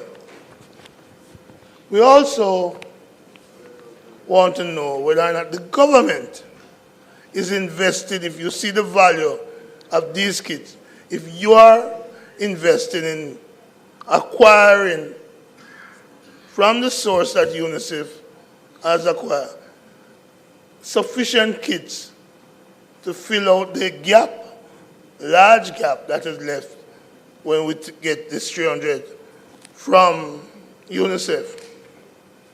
I also want to ask the Minister whether that bold initiative by a Member of Parliament, former Senate colleague of ours, Damien Crawford, to pull people from the affected areas into St. Catherine, working with the church and other civic-minded people, whether that's an initiative that the ministry, your ministry, and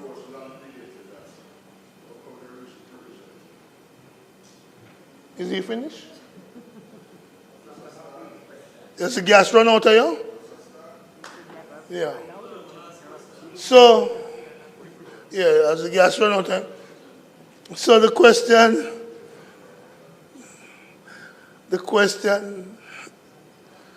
Minister, is whether or not you personally and the government endorse that initiative of MP Crawford, Damien Crawford that is, and whether or not that's an initiative that you believe your ministry could urge others to take up. And In that said light, the Adopt a Family approach adopted by MP Dayton Campbell in Eastern Westmoreland, whether or not that's an approach which the ministry would recommend across other affected constituencies so that our children, who many of whom are still without roof, can find some comfort where it is possible for others in a better situation to accommodate them. And with that, I really want to thank you and beg you not to treat St. Morgan in the way Manchester United treat Amarin. May I please you?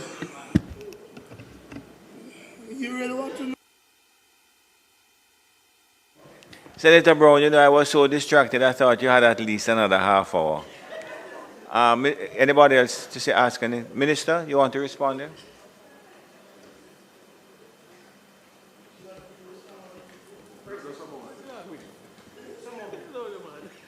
1 minute, Minister. 1 minute, please. Mr. President. Yes. You have a question to ask? Yes, for the Minister. Minister, in keeping with the government's commitment to better cater to the education of our nation's children by assisting with transportation to school via the rural bus system, I note the resumption of this important service and the ministry's appeal to the parents to ensure that they sign up their children or ward to the JUTC's card, since the service is intended to be cashless. And my question is this: can you give us an update on the general state of response on the part of stakeholders in terms of take-up and ongoing efforts by the ministry to impress upon parents and guardians the importance of signing up and benefiting from this cheaper and safer mode of transportation for our children to and from school? That is the question, Minister. Thank you, Mr. President. What an insightful question, Senator Tavares, Vincent.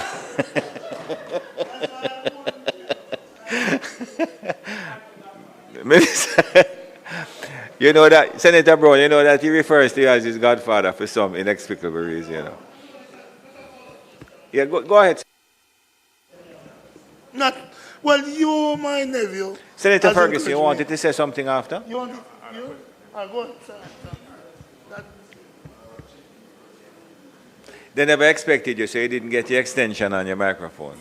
Oh, they have it here. That's fine, Mr. You're good.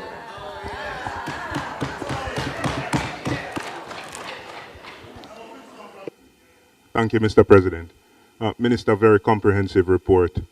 And I want to join my colleague in commending the ministry for the fact that, you know, teaching and learning is happening in all schools.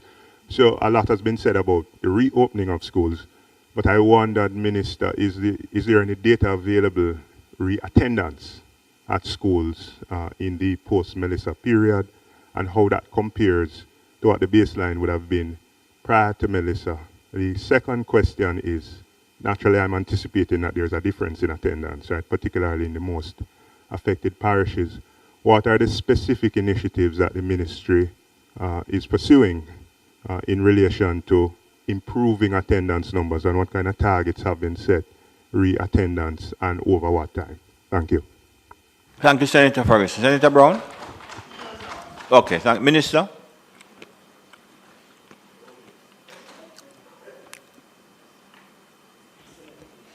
Thank you very much, Mr. President, and thank you, colleagues, for your questions. I couldn't put everything in the presentation. I wanted to put more, but because of time, I didn't get to, but I really do appreciate your questions. There was a question about support for teachers and what we're doing there. Actually, one of the first things I did when the government started having conversations around reconstruction grants and recovery grants across the system. In my monthly meeting with the JTA, I had asked the JTA to provide their list of teachers that had been affected so that we could prioritize them through the grants that would be provided. We also had, we have an NHT initiative for those who, all our teachers are NHT contributors, so all of them would qualify for this, where there were grants available from the NHT to all of their contributors to be able to rebuild. And so we had a special session with the NHT explaining that process. And so we're prioritizing our teachers as a part of the grants that we're giving in government, and also we are prioritizing them vis-a-vis the programs of assistance that are there in the NHT. We recognize a lot of teachers, and when I go to the schools and I talk to the teachers, they'll tell me, I'm here, but my house is destroyed. They are doing a tremendous job. I mean, the kind of strength that our teachers are displaying, they're sitting in front of our students, comforting them when they know at home it's really a terrible situation that they're in, but they're still there taking care of our children. Our teachers have done fantastic, and it is because of that that we are prioritizing them as a part of the support that we are providing from the government of Jamaica. In terms of the quality of learning, that question is one that I also have. It's not perfect. It's not going to be perfect, especially after trauma.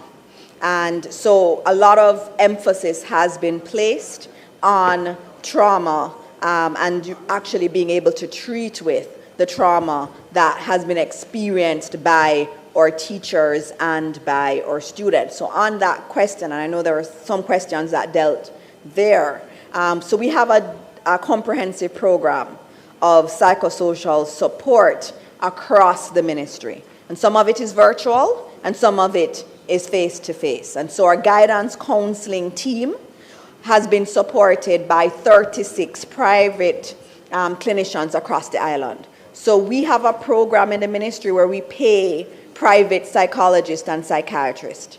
And so they've been helping us to deliver the psychosocial support. And I know there's someone here, and if you give me a chance, I'll give you the name of someone who is here and visiting.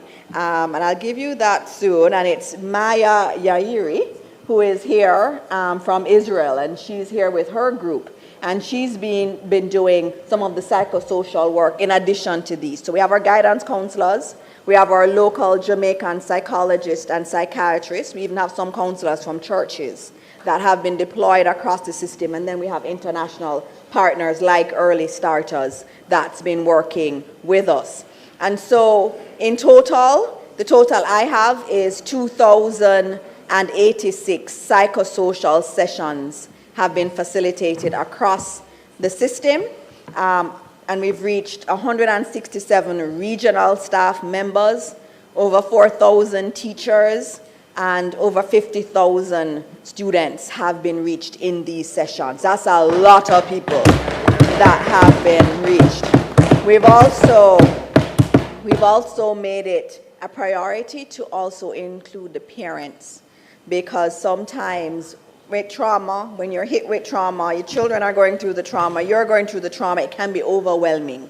And so we've included parents, and to date we've had over 9,700 parents that have taken advantage of this support. And so, as I said, we had the team in the ministry, our guidance counselors and the counselors, but we also got quite a bit of help from the University Hospital of the West Indies. They sent out their teams that are experts in psychiatrics. And then we had UNICEF also doing some of the support. We had donors like Children First as a part of that team, and also the Ministry of Health and Wellness. They have a team of counselors that have been deployed with us. And so a lot of work is going into psychosocial. Last week, I was told that there was a particular school in Westmoreland that had indicated that they need more support. Wherever we hear that, we then just set up a psychosocial session. We ask them what they want. And I've always said to the teachers, in the ministry, we have an idea of what's needed, But you also have to tell us what we need, which is why I'm always happy. I don't feel bad when a school says we need more help, even though we've given help. It's good that they've said it and that they feel safe to say it. And what we do is we provide it the way that they want to receive it, not the way that the ministry wants to deliver it, but how they want it received. In terms of, again, with quality of learning, there was a question about water and electricity. For some of our schools, water rests on electricity. So we're not able to get water back if electricity isn't restored. And that's why the loan to the JPS was so important, because we would not have been able to get electricity restored. When I see electricity restored to some of our water facilities in Westmoreland, really rural areas, it is because of that loan and those teams that have come in. So that was a good thing on our part. And so we expect that by early February, we would have restored electricity to all of the areas that can receive. Because remember, there are some communities where the houses are destroyed. You can't deliver electricity there.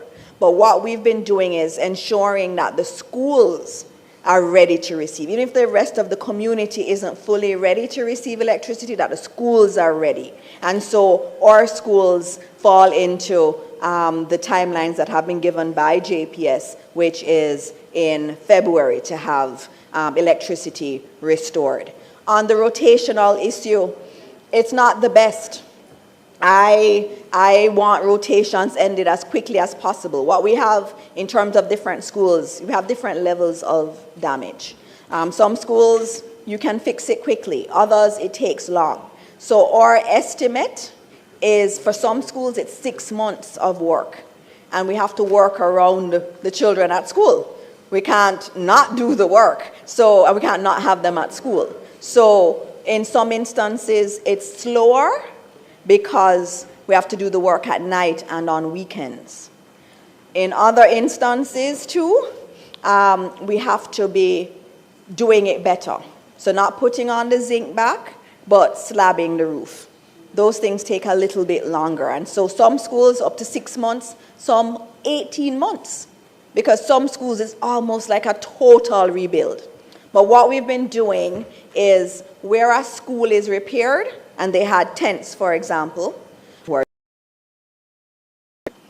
in terms of and the literacy timing at grade 6. We already have a grade 4 literacy test. And what we wanted was, upon leaving primary school, to know where we were. So we know where they are at grade 4. But we also need to know where they're at grade 6. And so I never had a test that told me where the children were in terms of literacy and numeracy. And that's what we're trying to address. Because I've seen many presentations where people take the language arts paper and say, oh, look, those who got mastery, that means that they are literate. And those who didn't, it means they're not literate. It doesn't mean that.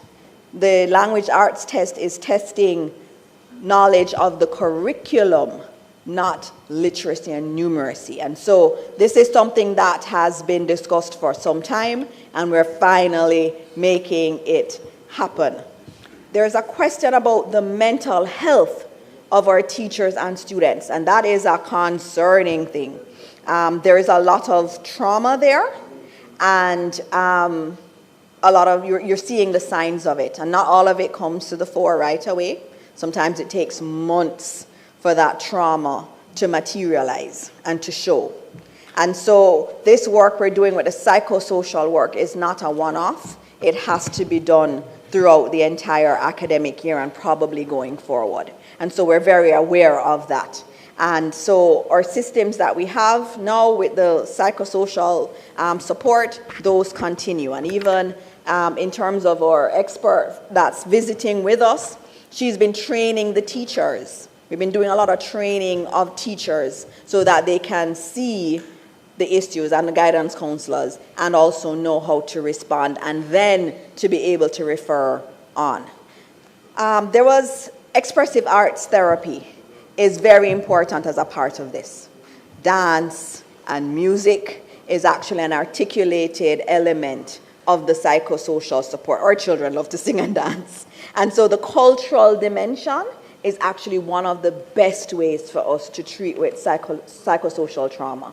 And so that is very much integrated, and there's actually or expressive arts therapy program which we have, and we have it really documented in terms of how it works in our schools.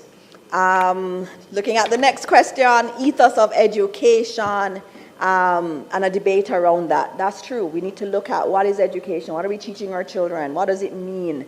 And so that will come. I will be coming later this year with amendments to the Education Act and the education regulations. And so we'll be able to have some of that debate going forward. And those needed to be amended a long time ago, but I'll come in pieces in terms of the amendments, and we'll have a chance to discuss that there.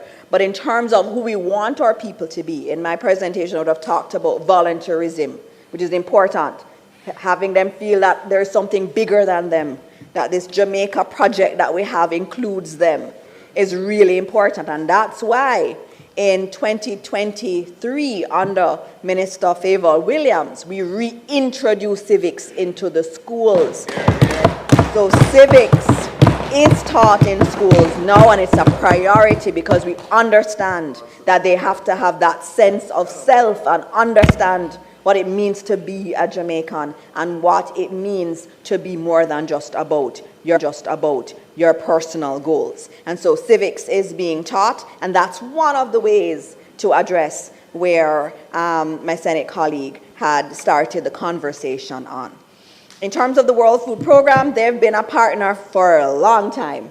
And you would know that for the families, they've been giving grants to the families. So as they have ramped down some of the operations at the shelters, and they were using a lot of schools for those operations, they have moved to grants. So I know in December or early January, there were people who got text messages and were thinking it was a scam. It was not. They were getting direct cash grants from the World Food Program in conjunction with the Ministry of Labor and Social Security to support those families. And so the mission that's here, they're actually in the field right now, they are looking at other options. They're trying to see how it's working, what's the nutrition like for children in the area, and they've told me next week Friday they'll have their report ready in terms of their recommendations on the way forward. And so we'll be moving with them in many directions. We're looking at, in terms of school feeding, how we can expand some of what Nutrition Products Limited does to support those schools who don't have their canteen operational. They're also giving us food. Maybe we should bring it to the Senate, Dana.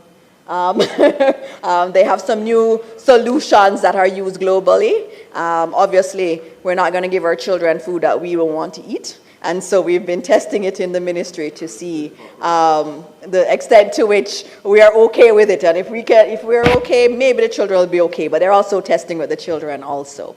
In terms of the bridge program, which is very important, we need laborers in the West to help to repair. And we have a lot of young people who are unemployed.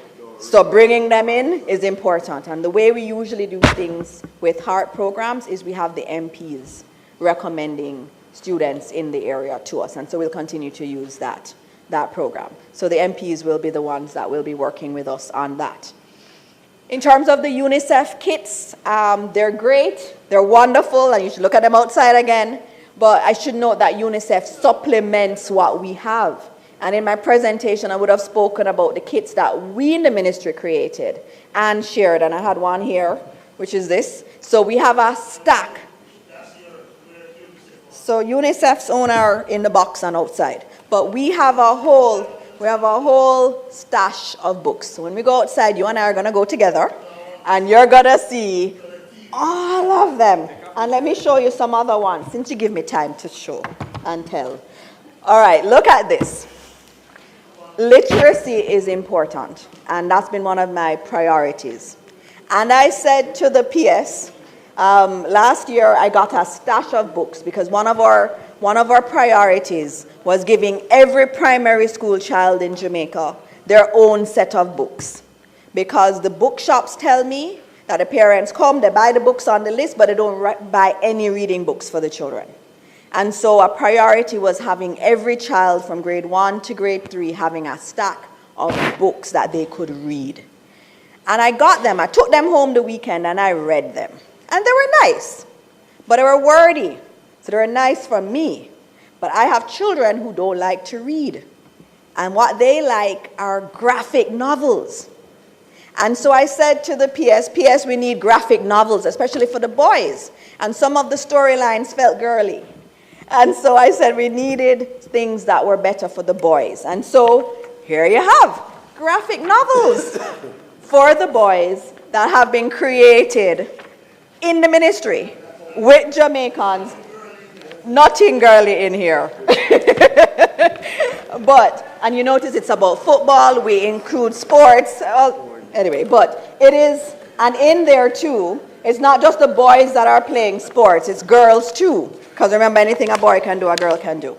And so, but it does help, almost, but it does help children who don't want the traditional whole heap of words on a paper. And so we thank the media services team across the ministry for being responsive like this and understanding that in order to reach our children, we have to do different things. I don't think they're allowed to clap in the gallery, but appreciate your clapping. And so we have a kit for every student in the West, Senator Brown. And so what UNICEF does supplements what we have in the ministry.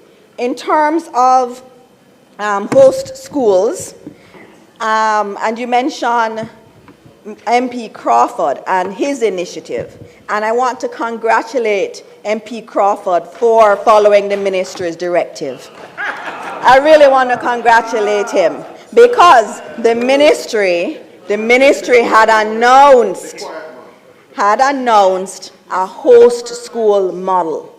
And we actually had it defined, well defined, because you had to make sure that the schools understood their role, that they had other support. And so I should note, Senator Brown, that we have 680 students in host schools across the country. And so we have many schools that have been a part of this program. We have schools like even Campion College. We have schools like Alpha, like Wolmer's. I don't know if Casey has, I should ask if Casey is also on the list. And so there are many schools. And so I applaud MP Crawford for also being a part of the ministry's direction in terms of host schools. It's been tremendously helpful for many of our children to be able to go to these schools. I also have a question on attendance at schools. And that's a good one, and it is something that we collect data each week on attendance, and attendance is down. And this is one of the things we learned from COVID. So when I was out there saying that we need to get the children back in school as quickly as possible, and when I'm saying we need to open, even if it's on a rotational basis, it's because the data shows us that the longer they're out, is the higher the likelihood that they will not return. And so what we've been doing is taking the attendance, and each week it goes up. But we have to be deliberate. So our guidance counselors have to be going out into the communities to find the children. So when I go to the schools, the guidance counselors, and I have a conversation around how many children are missing, how many have you been able to reach, and they'll tell you the numbers. They always come with their numbers, and we talk about what is happening with our children. It's especially acute with our teenage boys. And what happens is that they try to go and help their families, and their families, obviously their homes have been destroyed, and they want to help. And so school for them is not important right now. And so what we've been doing is going into the communities, using the churches, our guidance counselors, talking to the families, reiterating the importance of school and coming to school. And so that is one where we're tracking the numbers. I will, in my next presentation, be giving you the numbers to show you where it is, but it is going to be done. It's something that historically we have seen, and that is why anytime there's a disaster, we're going to have to move quickly to bring the children back, because the longer they're out, the more of a problem there is. And the other question I got was on the rural school bus system. And the rural school bus system has been working. I know there was some opposition to it, but now I think our children have embraced it, our parents have embraced it. It is a wonderful, wonderful, wonderful piece of policy. It's a great piece of policy, and our students love it, and it has helped their parents. But on February 1, you now need your card to go on the school bus. Now let me tell you what the card does. When you swipe the card, the parent gets a text message that says, Johnny or little Dana went on the bus at this time. When they come off the bus, they swipe it again, and the parent gets another message that they arrived, they came off the bus at school, not at the town center, like some of them have been going. And so this is actually something very good, so that our parents know where our children are. And so February 1, we're saying that the free passage on the bus must come with that card. And so what we've been doing is going across the country. We have our guidance counselors working with our safety branch of the ministry. We've been going around the schools. We have 280 tablets that have been donated by the e-learning Jamaica. That's why we don't have any tablets, Minister Hill. And they've been going around to register our children across the country so that they can get their cards in time for February 1. So I say to parents listening that you need to go and register your children so they can come on the bus free of charge. And then we'll move to the $50 thereafter, which is $50 per leg. And remember, for many children, it's much more than that they're paying on these taxis. And so that is an important component going forward. And so in terms of, I'm trying to get you the numbers that you had asked for in terms of those who have signed up. It's over 7,000 students have signed up so far. And we know there'll be an avalanche of sign-ups next week as we get closer to the February 1 deadline. I'm also going to look at attendance, which had been asked about. In Region 2, we're at 80% attendance. In Region 3, we're at 82% attendance. In Region 4, 72% attendance. Now, those numbers are not where we want it to be. But guess what? We have the numbers. And that's important because it means that we're tracking it. If we don't measure it, we're not really doing anything towards it. And so each week, we're tracking these numbers, ensuring that they're going up, working with our guidance counselors as they go out into the communities. And so, Mr. President, I think I've answered all of the questions that had been asked, and I thank my colleagues for your attention to this and for your support too, going forward.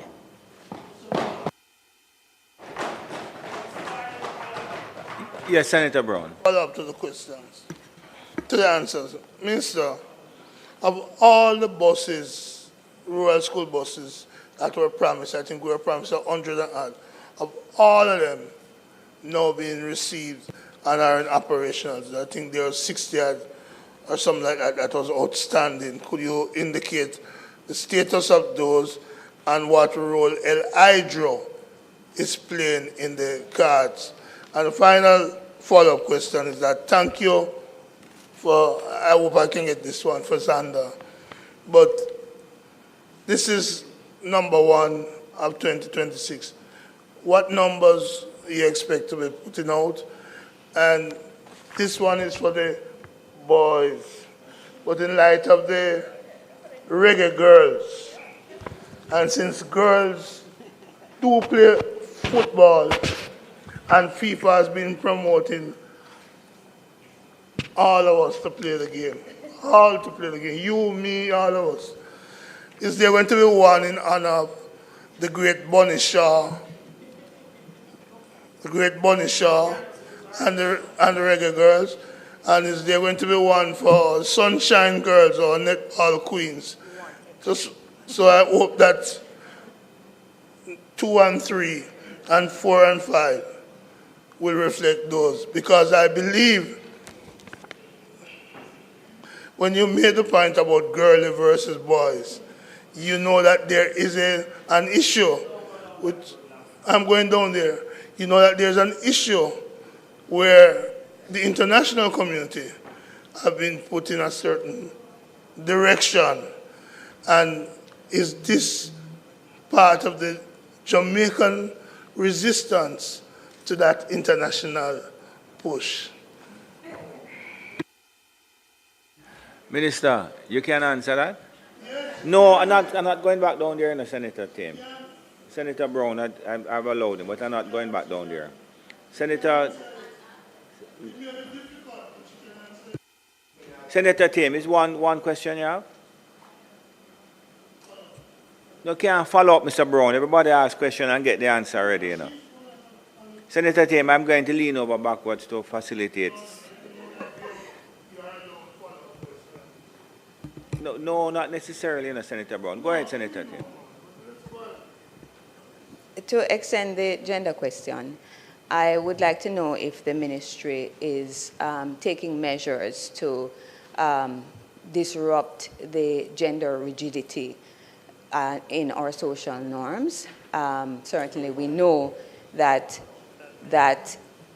our current norms lead to violence between men and women, and I would like to know whether any measures are being taken, because you have stated that books are too girly, and that you have replaced the girly books with, I guess, books for boys. And then secondly, I also heard you say that you found that the books that were created were too wordy for children. And I wondered whether the ministry was actually engaging experts on age-appropriate material that feeds into how we might encourage a culture of reading in the society, including bringing parents into the reading or expansion of reading process. Thank you very much, Senator Tim. You know, I'm not asking you to deal with the question of the word that you use, girly, because it was used within a particular context of trying to identify and encourage teenage boys into the system. I don't want you to go down that road because it is fraught with danger. You answer the second question from Senator Tim. All right, Mr. President. Mr. President. Mr. President. In terms of the question on buses in operation, that would really have to go to Minister Vaz. I don't have that information right now. If I get it, I will pass it on to you. As I get it, I pass it on to you.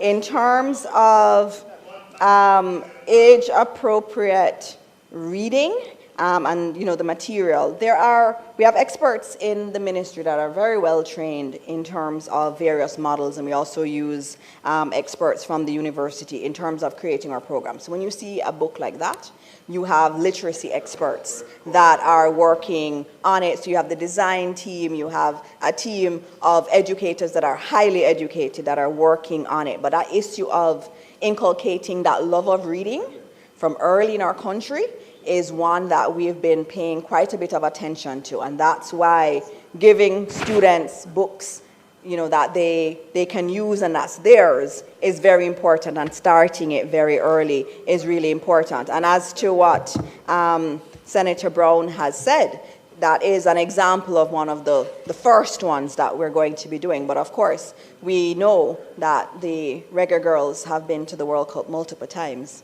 and have done us very proud. I've gotten the chance to see them play. Sometimes I say they've performed better than other teams.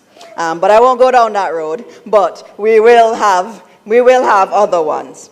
And even cricketers too. We'll do many variations of it. But there's one more question, Mr. President, that was brought up around violence towards women and how we treat with that. And in terms of our violence prevention programs that are embedded in our programs, we do speak on respect for everyone.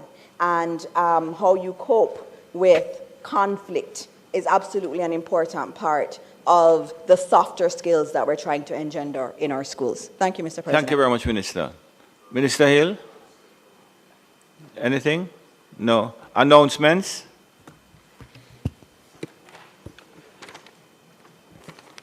Laid on the table of the Senate are the following: the National Housing Trust, Housing Benefits, Special Selection, Juno Crescent Housing Project Order 2025 under the National Housing Trust Act.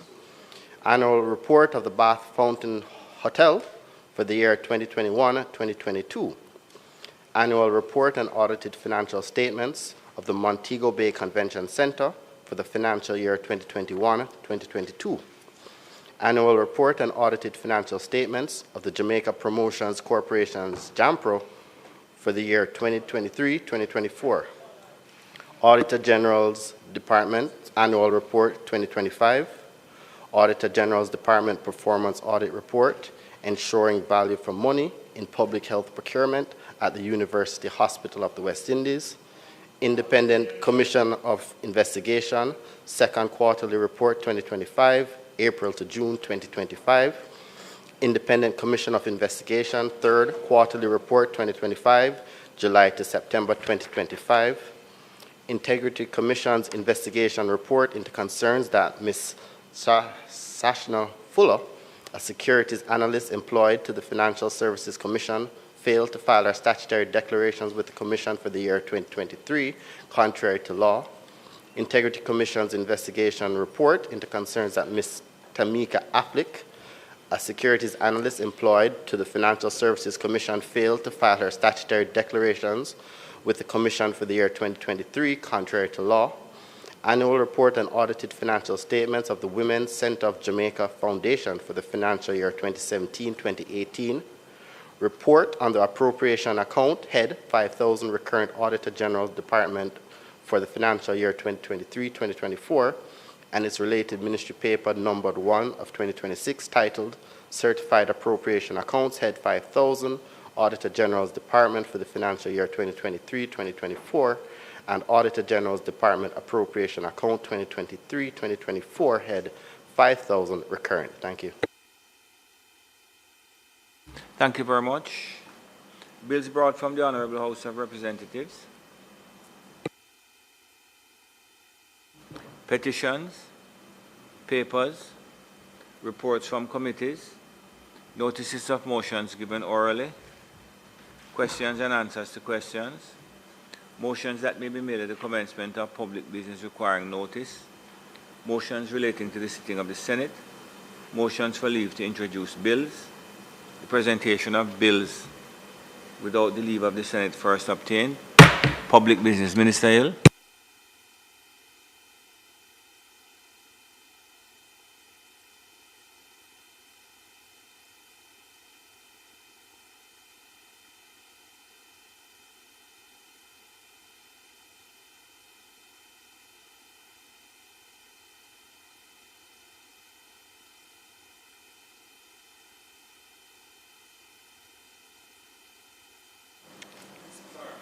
Sorry, Minister. Go ahead, please. Mr. President, on the 19th day of December 2025, the Trade Standard Incandescent Light Source Prohibition, except under the license Order 2025, was laid on the table of the House and notice given for its affirmation. So, Mr. President, pursuant to the agreement of the April 19, 2018 among the energy ministers of the Caribbean community to phase out the importation and sale of incandescent light bulbs within the region, and consistent with the obligation of state parties under the Minamata Convention on Mercury, to which Jamaica is a signatory, and further to keeping with the Cabinet Decision number 3121, dated September 19, 2022, Mr. President, this trade standard incandescent light sources prohibition except under license order 2025, the order, is issued under the authority of Section 8, subsection 1, item A, B, and C of the Trade Act. The order provides for the prohibition except under license of the import, export, manufacture, distribution, sale, and purchase of standard incandescent light bulbs commonly used for household, commercial, and industrial lighting with effect from April 1, 2026. The order is made pursuant to the Trade Act, the Act, specifically Section 8, subsection 1, item A, B, and C, which empowers the minister to A, prohibit absolutely the importation of exportation of goods or any class or description of good from or to any country. B, prohibit such import or export except under a license granted by the minister. And C, regulate the distribution, purchase, or sale of goods or any class of description of goods. Consequently, Mr. President, the order is being promulgated in keeping with the Section 10, subsection 1, and Section 10, subsection 2 of the Act, and is subject to affirmative resolution of Parliament. The objects of the order are to facilitate the phase out inefficient lighting technologies, support national energy conservation initiatives, align Jamaica's trade regulations with sustainable environmental goals, and enable a controlled and limited use of incandescent light sources where no suitable alternative exists. The order. Clause 1, citation. This clause provides for the short title of the order. Clause 2, interpretation. This clause defines authorized use, which, Mr. President, means incandescent light sources as outlined in the first schedule. License under Clause 4 of the order. Standard incandescent light source, Mr. President, means a light source containing a filament that produces light when heated by electrical resistance. Clause 3, prohibition and importation.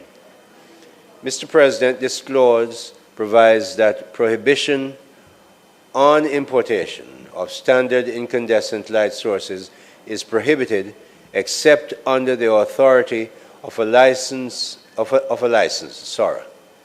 Licenses are valid for up to 12 months from the date of issue. The phased prohibition takes effect first, less than 40 lumens watts, effective April 1, 2026, and secondly, 40 to 54 lumens watt, effective April 1, 2027. Clause 4, Mr. President, deals with the licensing conditions. This clause provides that the minister may grant a license if satisfied that the use falls within the first schedule. Applicant must apply in writing using a form provided in the 4th schedule. Clause 5, Mr. President, deals with restriction on sale. This clause prohibits sale of imported standard incandescent light source if the seller has reason to believe they will be used for unauthorized purposes. Clause 6, Mr. President, deals with offenses and penalties. This clause provides that a person who contravenes Clause 3, unauthorized import, or Clause 5, unauthorized sale, commits an offense and is liable on summary conviction before a judge or a parish court to a fine not exceeding Jamaican dollars 2 million or imprisonment for a term not exceeding 2 years. Yes. These are the offenses under Clause 6. First schedule, this schedule provides the specific uses for which a license may be granted to import standard incandescent light sources. It provides for A, Mr. President, use in poultry houses limited to housing up to 4,000 birds, and B, Mr. President, other agricultural uses which alternative technologies cannot generate the required infrared heat. C, Mr. President, deals with exceptional cases where the applicant demonstrates to the satisfaction of the minister, after consultation with the minister responsible for energy, that no suitable alternative light technology exists for the intended purpose. The second schedule, Mr. President, this schedule sets out the implementation timeline for the prohibition on imports, provided for, Mr. President, the phase prohibition based on efficient lumens per watt. A, less than 40 lumens per watt, prohibited from April 1, 2026. And B, Mr. President, 40 lumens or more, but less than 55 lumens per watt, prohibited from April 1, 2027. The third schedule, Mr. President, this schedule outlines the specific categories of standard incandescent light sources that are exempt from the prohibition and may be imported without a license. These include, among others, incandescent light sources used in printers and computers, household appliances such as freezers and laboratory and health care equipment. Fourth schedule, Mr. President, and this is the final one. This schedule provides for the application form that must be used when applying for a license to import incandescent light sources. If it pleases you, Mr. President.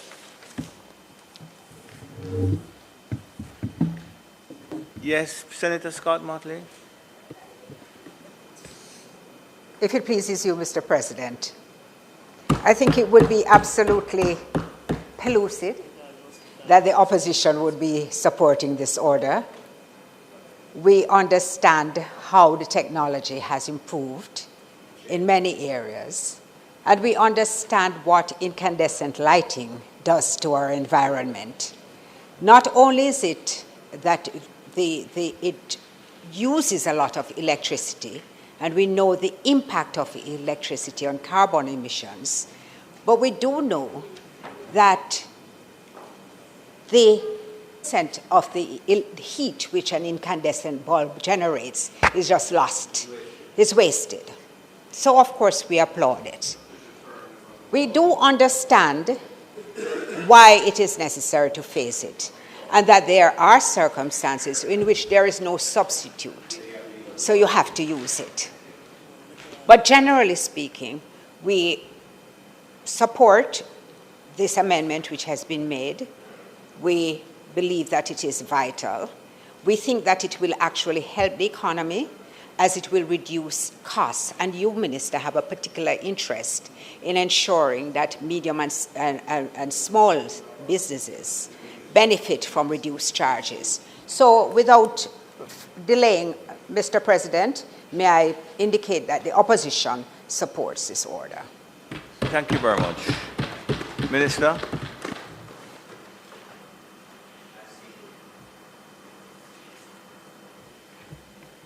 I seek affirmation of the order, Mr. President. Thank you very much, members. The Minister is seeking the motion, the approval of the motion, notice of which was given on the 19th day of December and dealt with today. Minister is seeking its approval. Those in favor? Against? Thank you, Minister.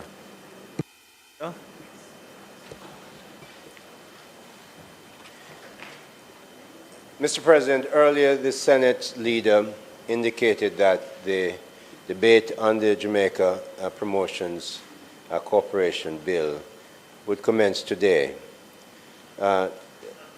Further to deliberations with my team, we have decided not to proceed with the debate today of the bill, and we will do it at a later date. Thank you very much. No, I should say, Minister... No, he's not. No, Minister Hill and Leader Scott Motley. I should have had a word with you before. There are some housekeeping matters that I have to do, and they are not at this time ready. I'm going to ask, or I'm going to request that we rise and have lunch until 2 o'clock. I would just need a what? I'm sorry, we're going to deal with it now. If you just give me 5 minutes and we'll deal with it. And I'm not going to rise. I'm always afraid when you say that, you know, Senator, bro.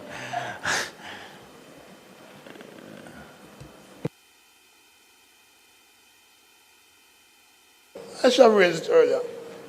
I have a document with your signature on it that expired on the 31st of December, which has my face on it. And I don't think any of the senators have received a new ID. So I just raised that because... Mr. Cohen? Yeah. You can respond to Senator Brown. No, you don't have to do it publicly. I'll deal with it afterwards. Minister. No, he's going to talk to you afterwards. Yeah.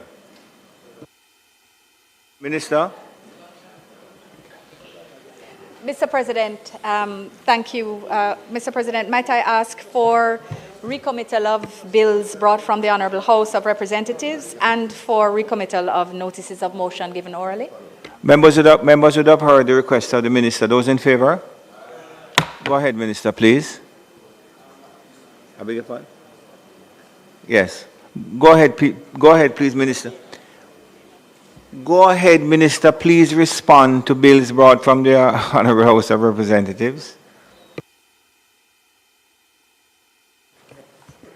All right, bills brought from the Honourable House of Representatives. So the following is a message from the Speaker of the House of Representatives.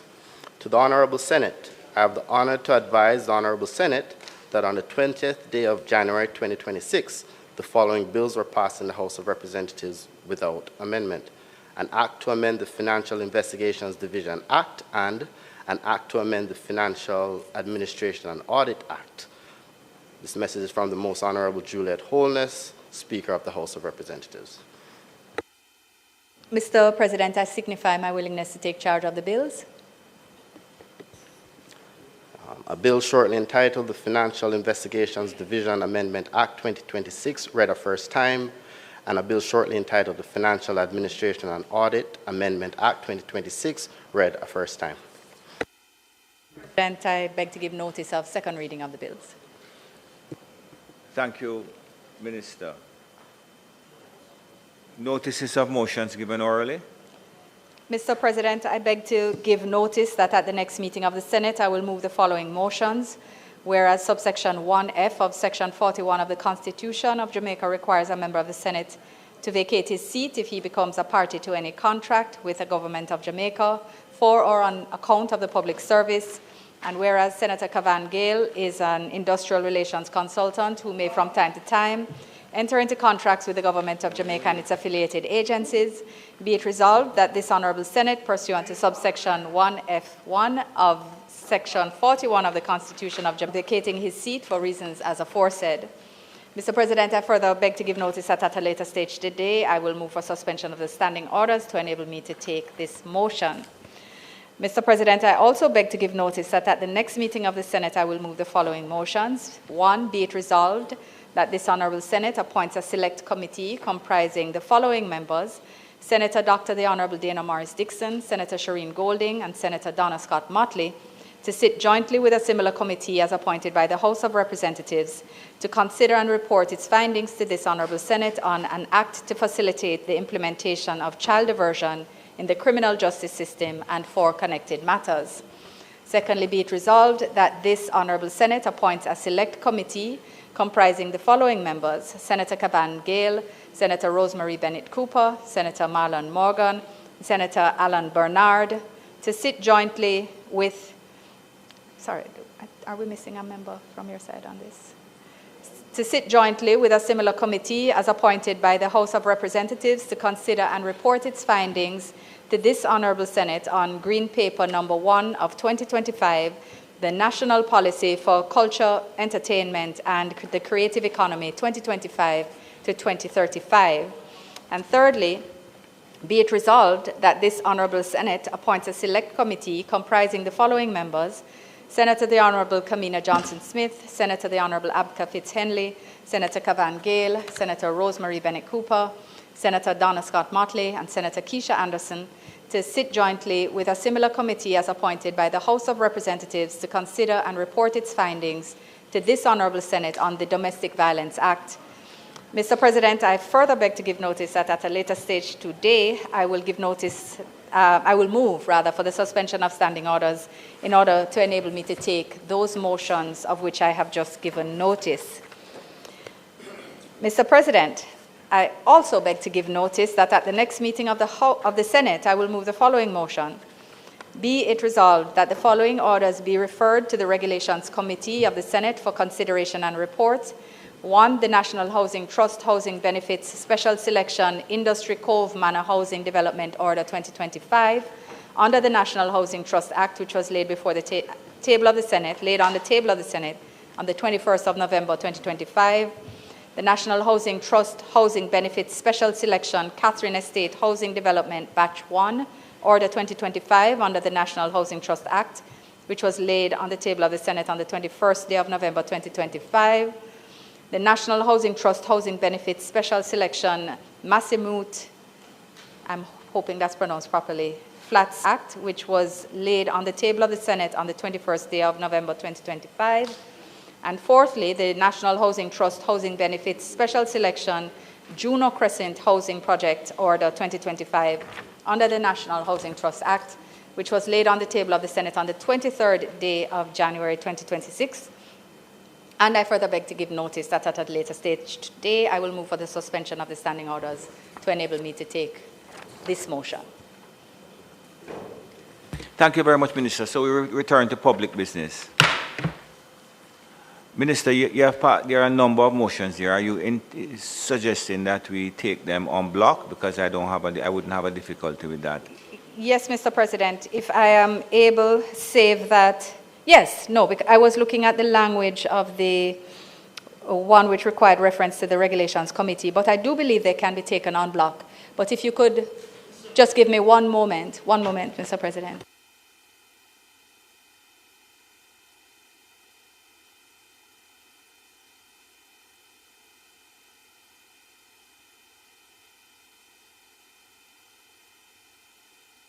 So there's an amendment to one of the motions. So do we need to return to? We can, I believe, can do it on at public moving the business. motion, we can Just add indicate it that. and then, right. Okay, so we very won't much. take them en bloc then. I will take that one and then we take the others en bloc. Take that amendment and then take everything en bloc. So right. there's an amendment. Agreed. Or an addition is the correct phrase. An addition. To one of the motions? Yes. And would you just indicate what that addition is? Thank you, Mr. President. This is the motion in respect of the consideration and reporting on the Green Paper number 01-2025, the National Policy for Culture, Entertainment and the Creative Economy 2025 to 2035, in respect of which we would add Senator Mazike Thame as a member of that committee, to be proposed in the motion of which, in respect of which standing orders have been suspended. And your request is now to? No, that has been done. No, my request is now that all What? the motions Yes, okay, let me just, I'm going to, members would have heard the amendment. That is to say the addition of Senator Thame to the particular committee. Those in favor? Against? Okay, Minister, you can go and put the motions on block now, Thank you, please. Mr. President. Mr. President, having suspended standing orders to allow me to take this, to take these motions, or rather, I'm now moving the motion for suspending the standing orders to allow me to take the motion. Members would have heard the question. Those in favor? Against? Go ahead, Minister. Thank you, Mr. President. Standing orders having been suspended, may I ask that the motions of which I've given notice be approved? Thank you. Members would have heard the question. Those in favor? Aye. Against? Minister. Thank you, Mr. President. Mr. President, I understand there has been robust discussion and debate this morning. I am so advised. I want to thank colleagues for their kind indulgence in my absence, and thank them for their contribution to national debate and for the engagement on the issues which will inform further debate, and to indicate that there is no intention to do any further business today and ask for adjournment for a date to be fixed. Thank you very much. Just before we do so, as I think every member would now be aware, I would like to encourage members of the Senate to make every effort to attend the Commonwealth Parliamentary Association post-election seminar, which is to take place next week, Wednesday, January the 23rd, through to Friday, January 30th, from 9 to 4 p.m. each day. This seminar promises to be highly informative and a practical experience covering key areas such as leadership development, effective engaging in parliamentary procedure, and strengthening collaboration with the Clerks Committee and the wider parliamentary staff to improve efficiency and effectiveness of our work. Now, we are privileged to welcome a distinguished group of presenters from the Commonwealth Parliamentary Association, Parley Americas, and members from the parliaments of Trinidad and Tobago, St. Lucia, Canada, and as far as the United Kingdom. This will be an excellent opportunity for learning, exchange, and professional growth. And I strongly encourage all members to participate fully, if possible. And it would be very unfortunate if the Commonwealth Parliamentary Association, with whom we have a tremendous collaboration, and no, may I put this in it. It would be very unfortunate if people, the Commonwealth Parliamentary Association, were to come and put on this seminar, and very few of us are in attendance. I don't know what the response from the House is, but I can tell you that only one member of the Senate so far has filled out the required form, and that person has 2 E's in the name. So, especially the newer members, I'm beseeching you.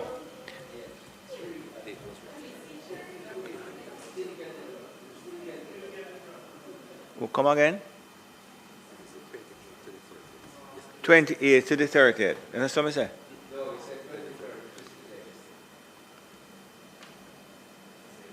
Well, rest assured, I read what they give me, So it's the 28th. It says next week, Wednesday. Listen, it's next week, Wednesday, Thursday, and Friday. The Senate is likely to sit on Friday, but we could always, you know, if there's something important for you to attend on that day, you shuffle and make sure we maintain a quorum here. But as I said, it would be unfortunate for these people to be coming from so far, and there's only one member fill out the form. It don't look good. So I'm beseeching you, especially those who are here for the first time, try and make the effort. And if you can't even come for the entire day, come in the morning and spend some time, if at all possible. Any questions on that? Senator Brown. Share with us what arrangements would be made for the Friday when, if indeed we are sitting next week, one would imagine members, even if they are first-time members, would want to be present in their sitting of the Senate. Yes, well, we will be sitting in this chamber. Alternative arrangements will be made for the conference to continue elsewhere on the building. Yes, Senator Brown. Since I'm not one of the younger ones, but I need to ask on their behalf, will those sessions be treated as a sitting of the Senate? Yes. It would be. I understand what you are saying, and the answer is... I know you are. You went to JC. And therefore the issue is that and the answer is yes. Be the answer a is good yes. motivator. Yes, it will be a good motivator, and yeah. I am sure that lunch will also be provided. So turnout, yes, so that's it. Thank you very much. Minister?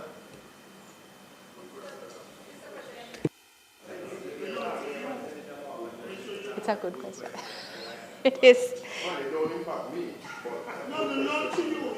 It's a day, it was almost a day for consensus and collegiality. It has been such a day, and we hope to continue in this spirit. It is not intended to do any further business, Mr. President. Might the Senate be adjourned for a date to be fixed?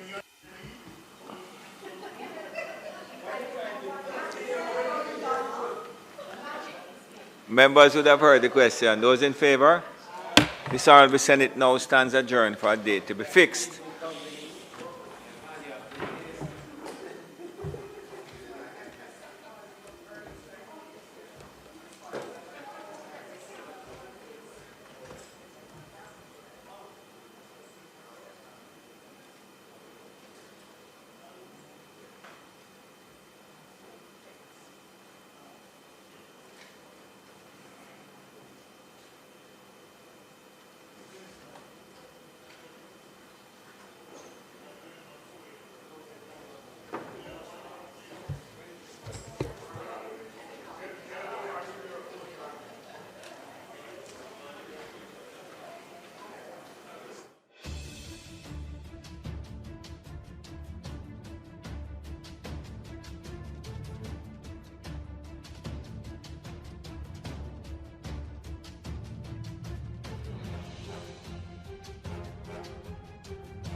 Give yourself a fighting chance.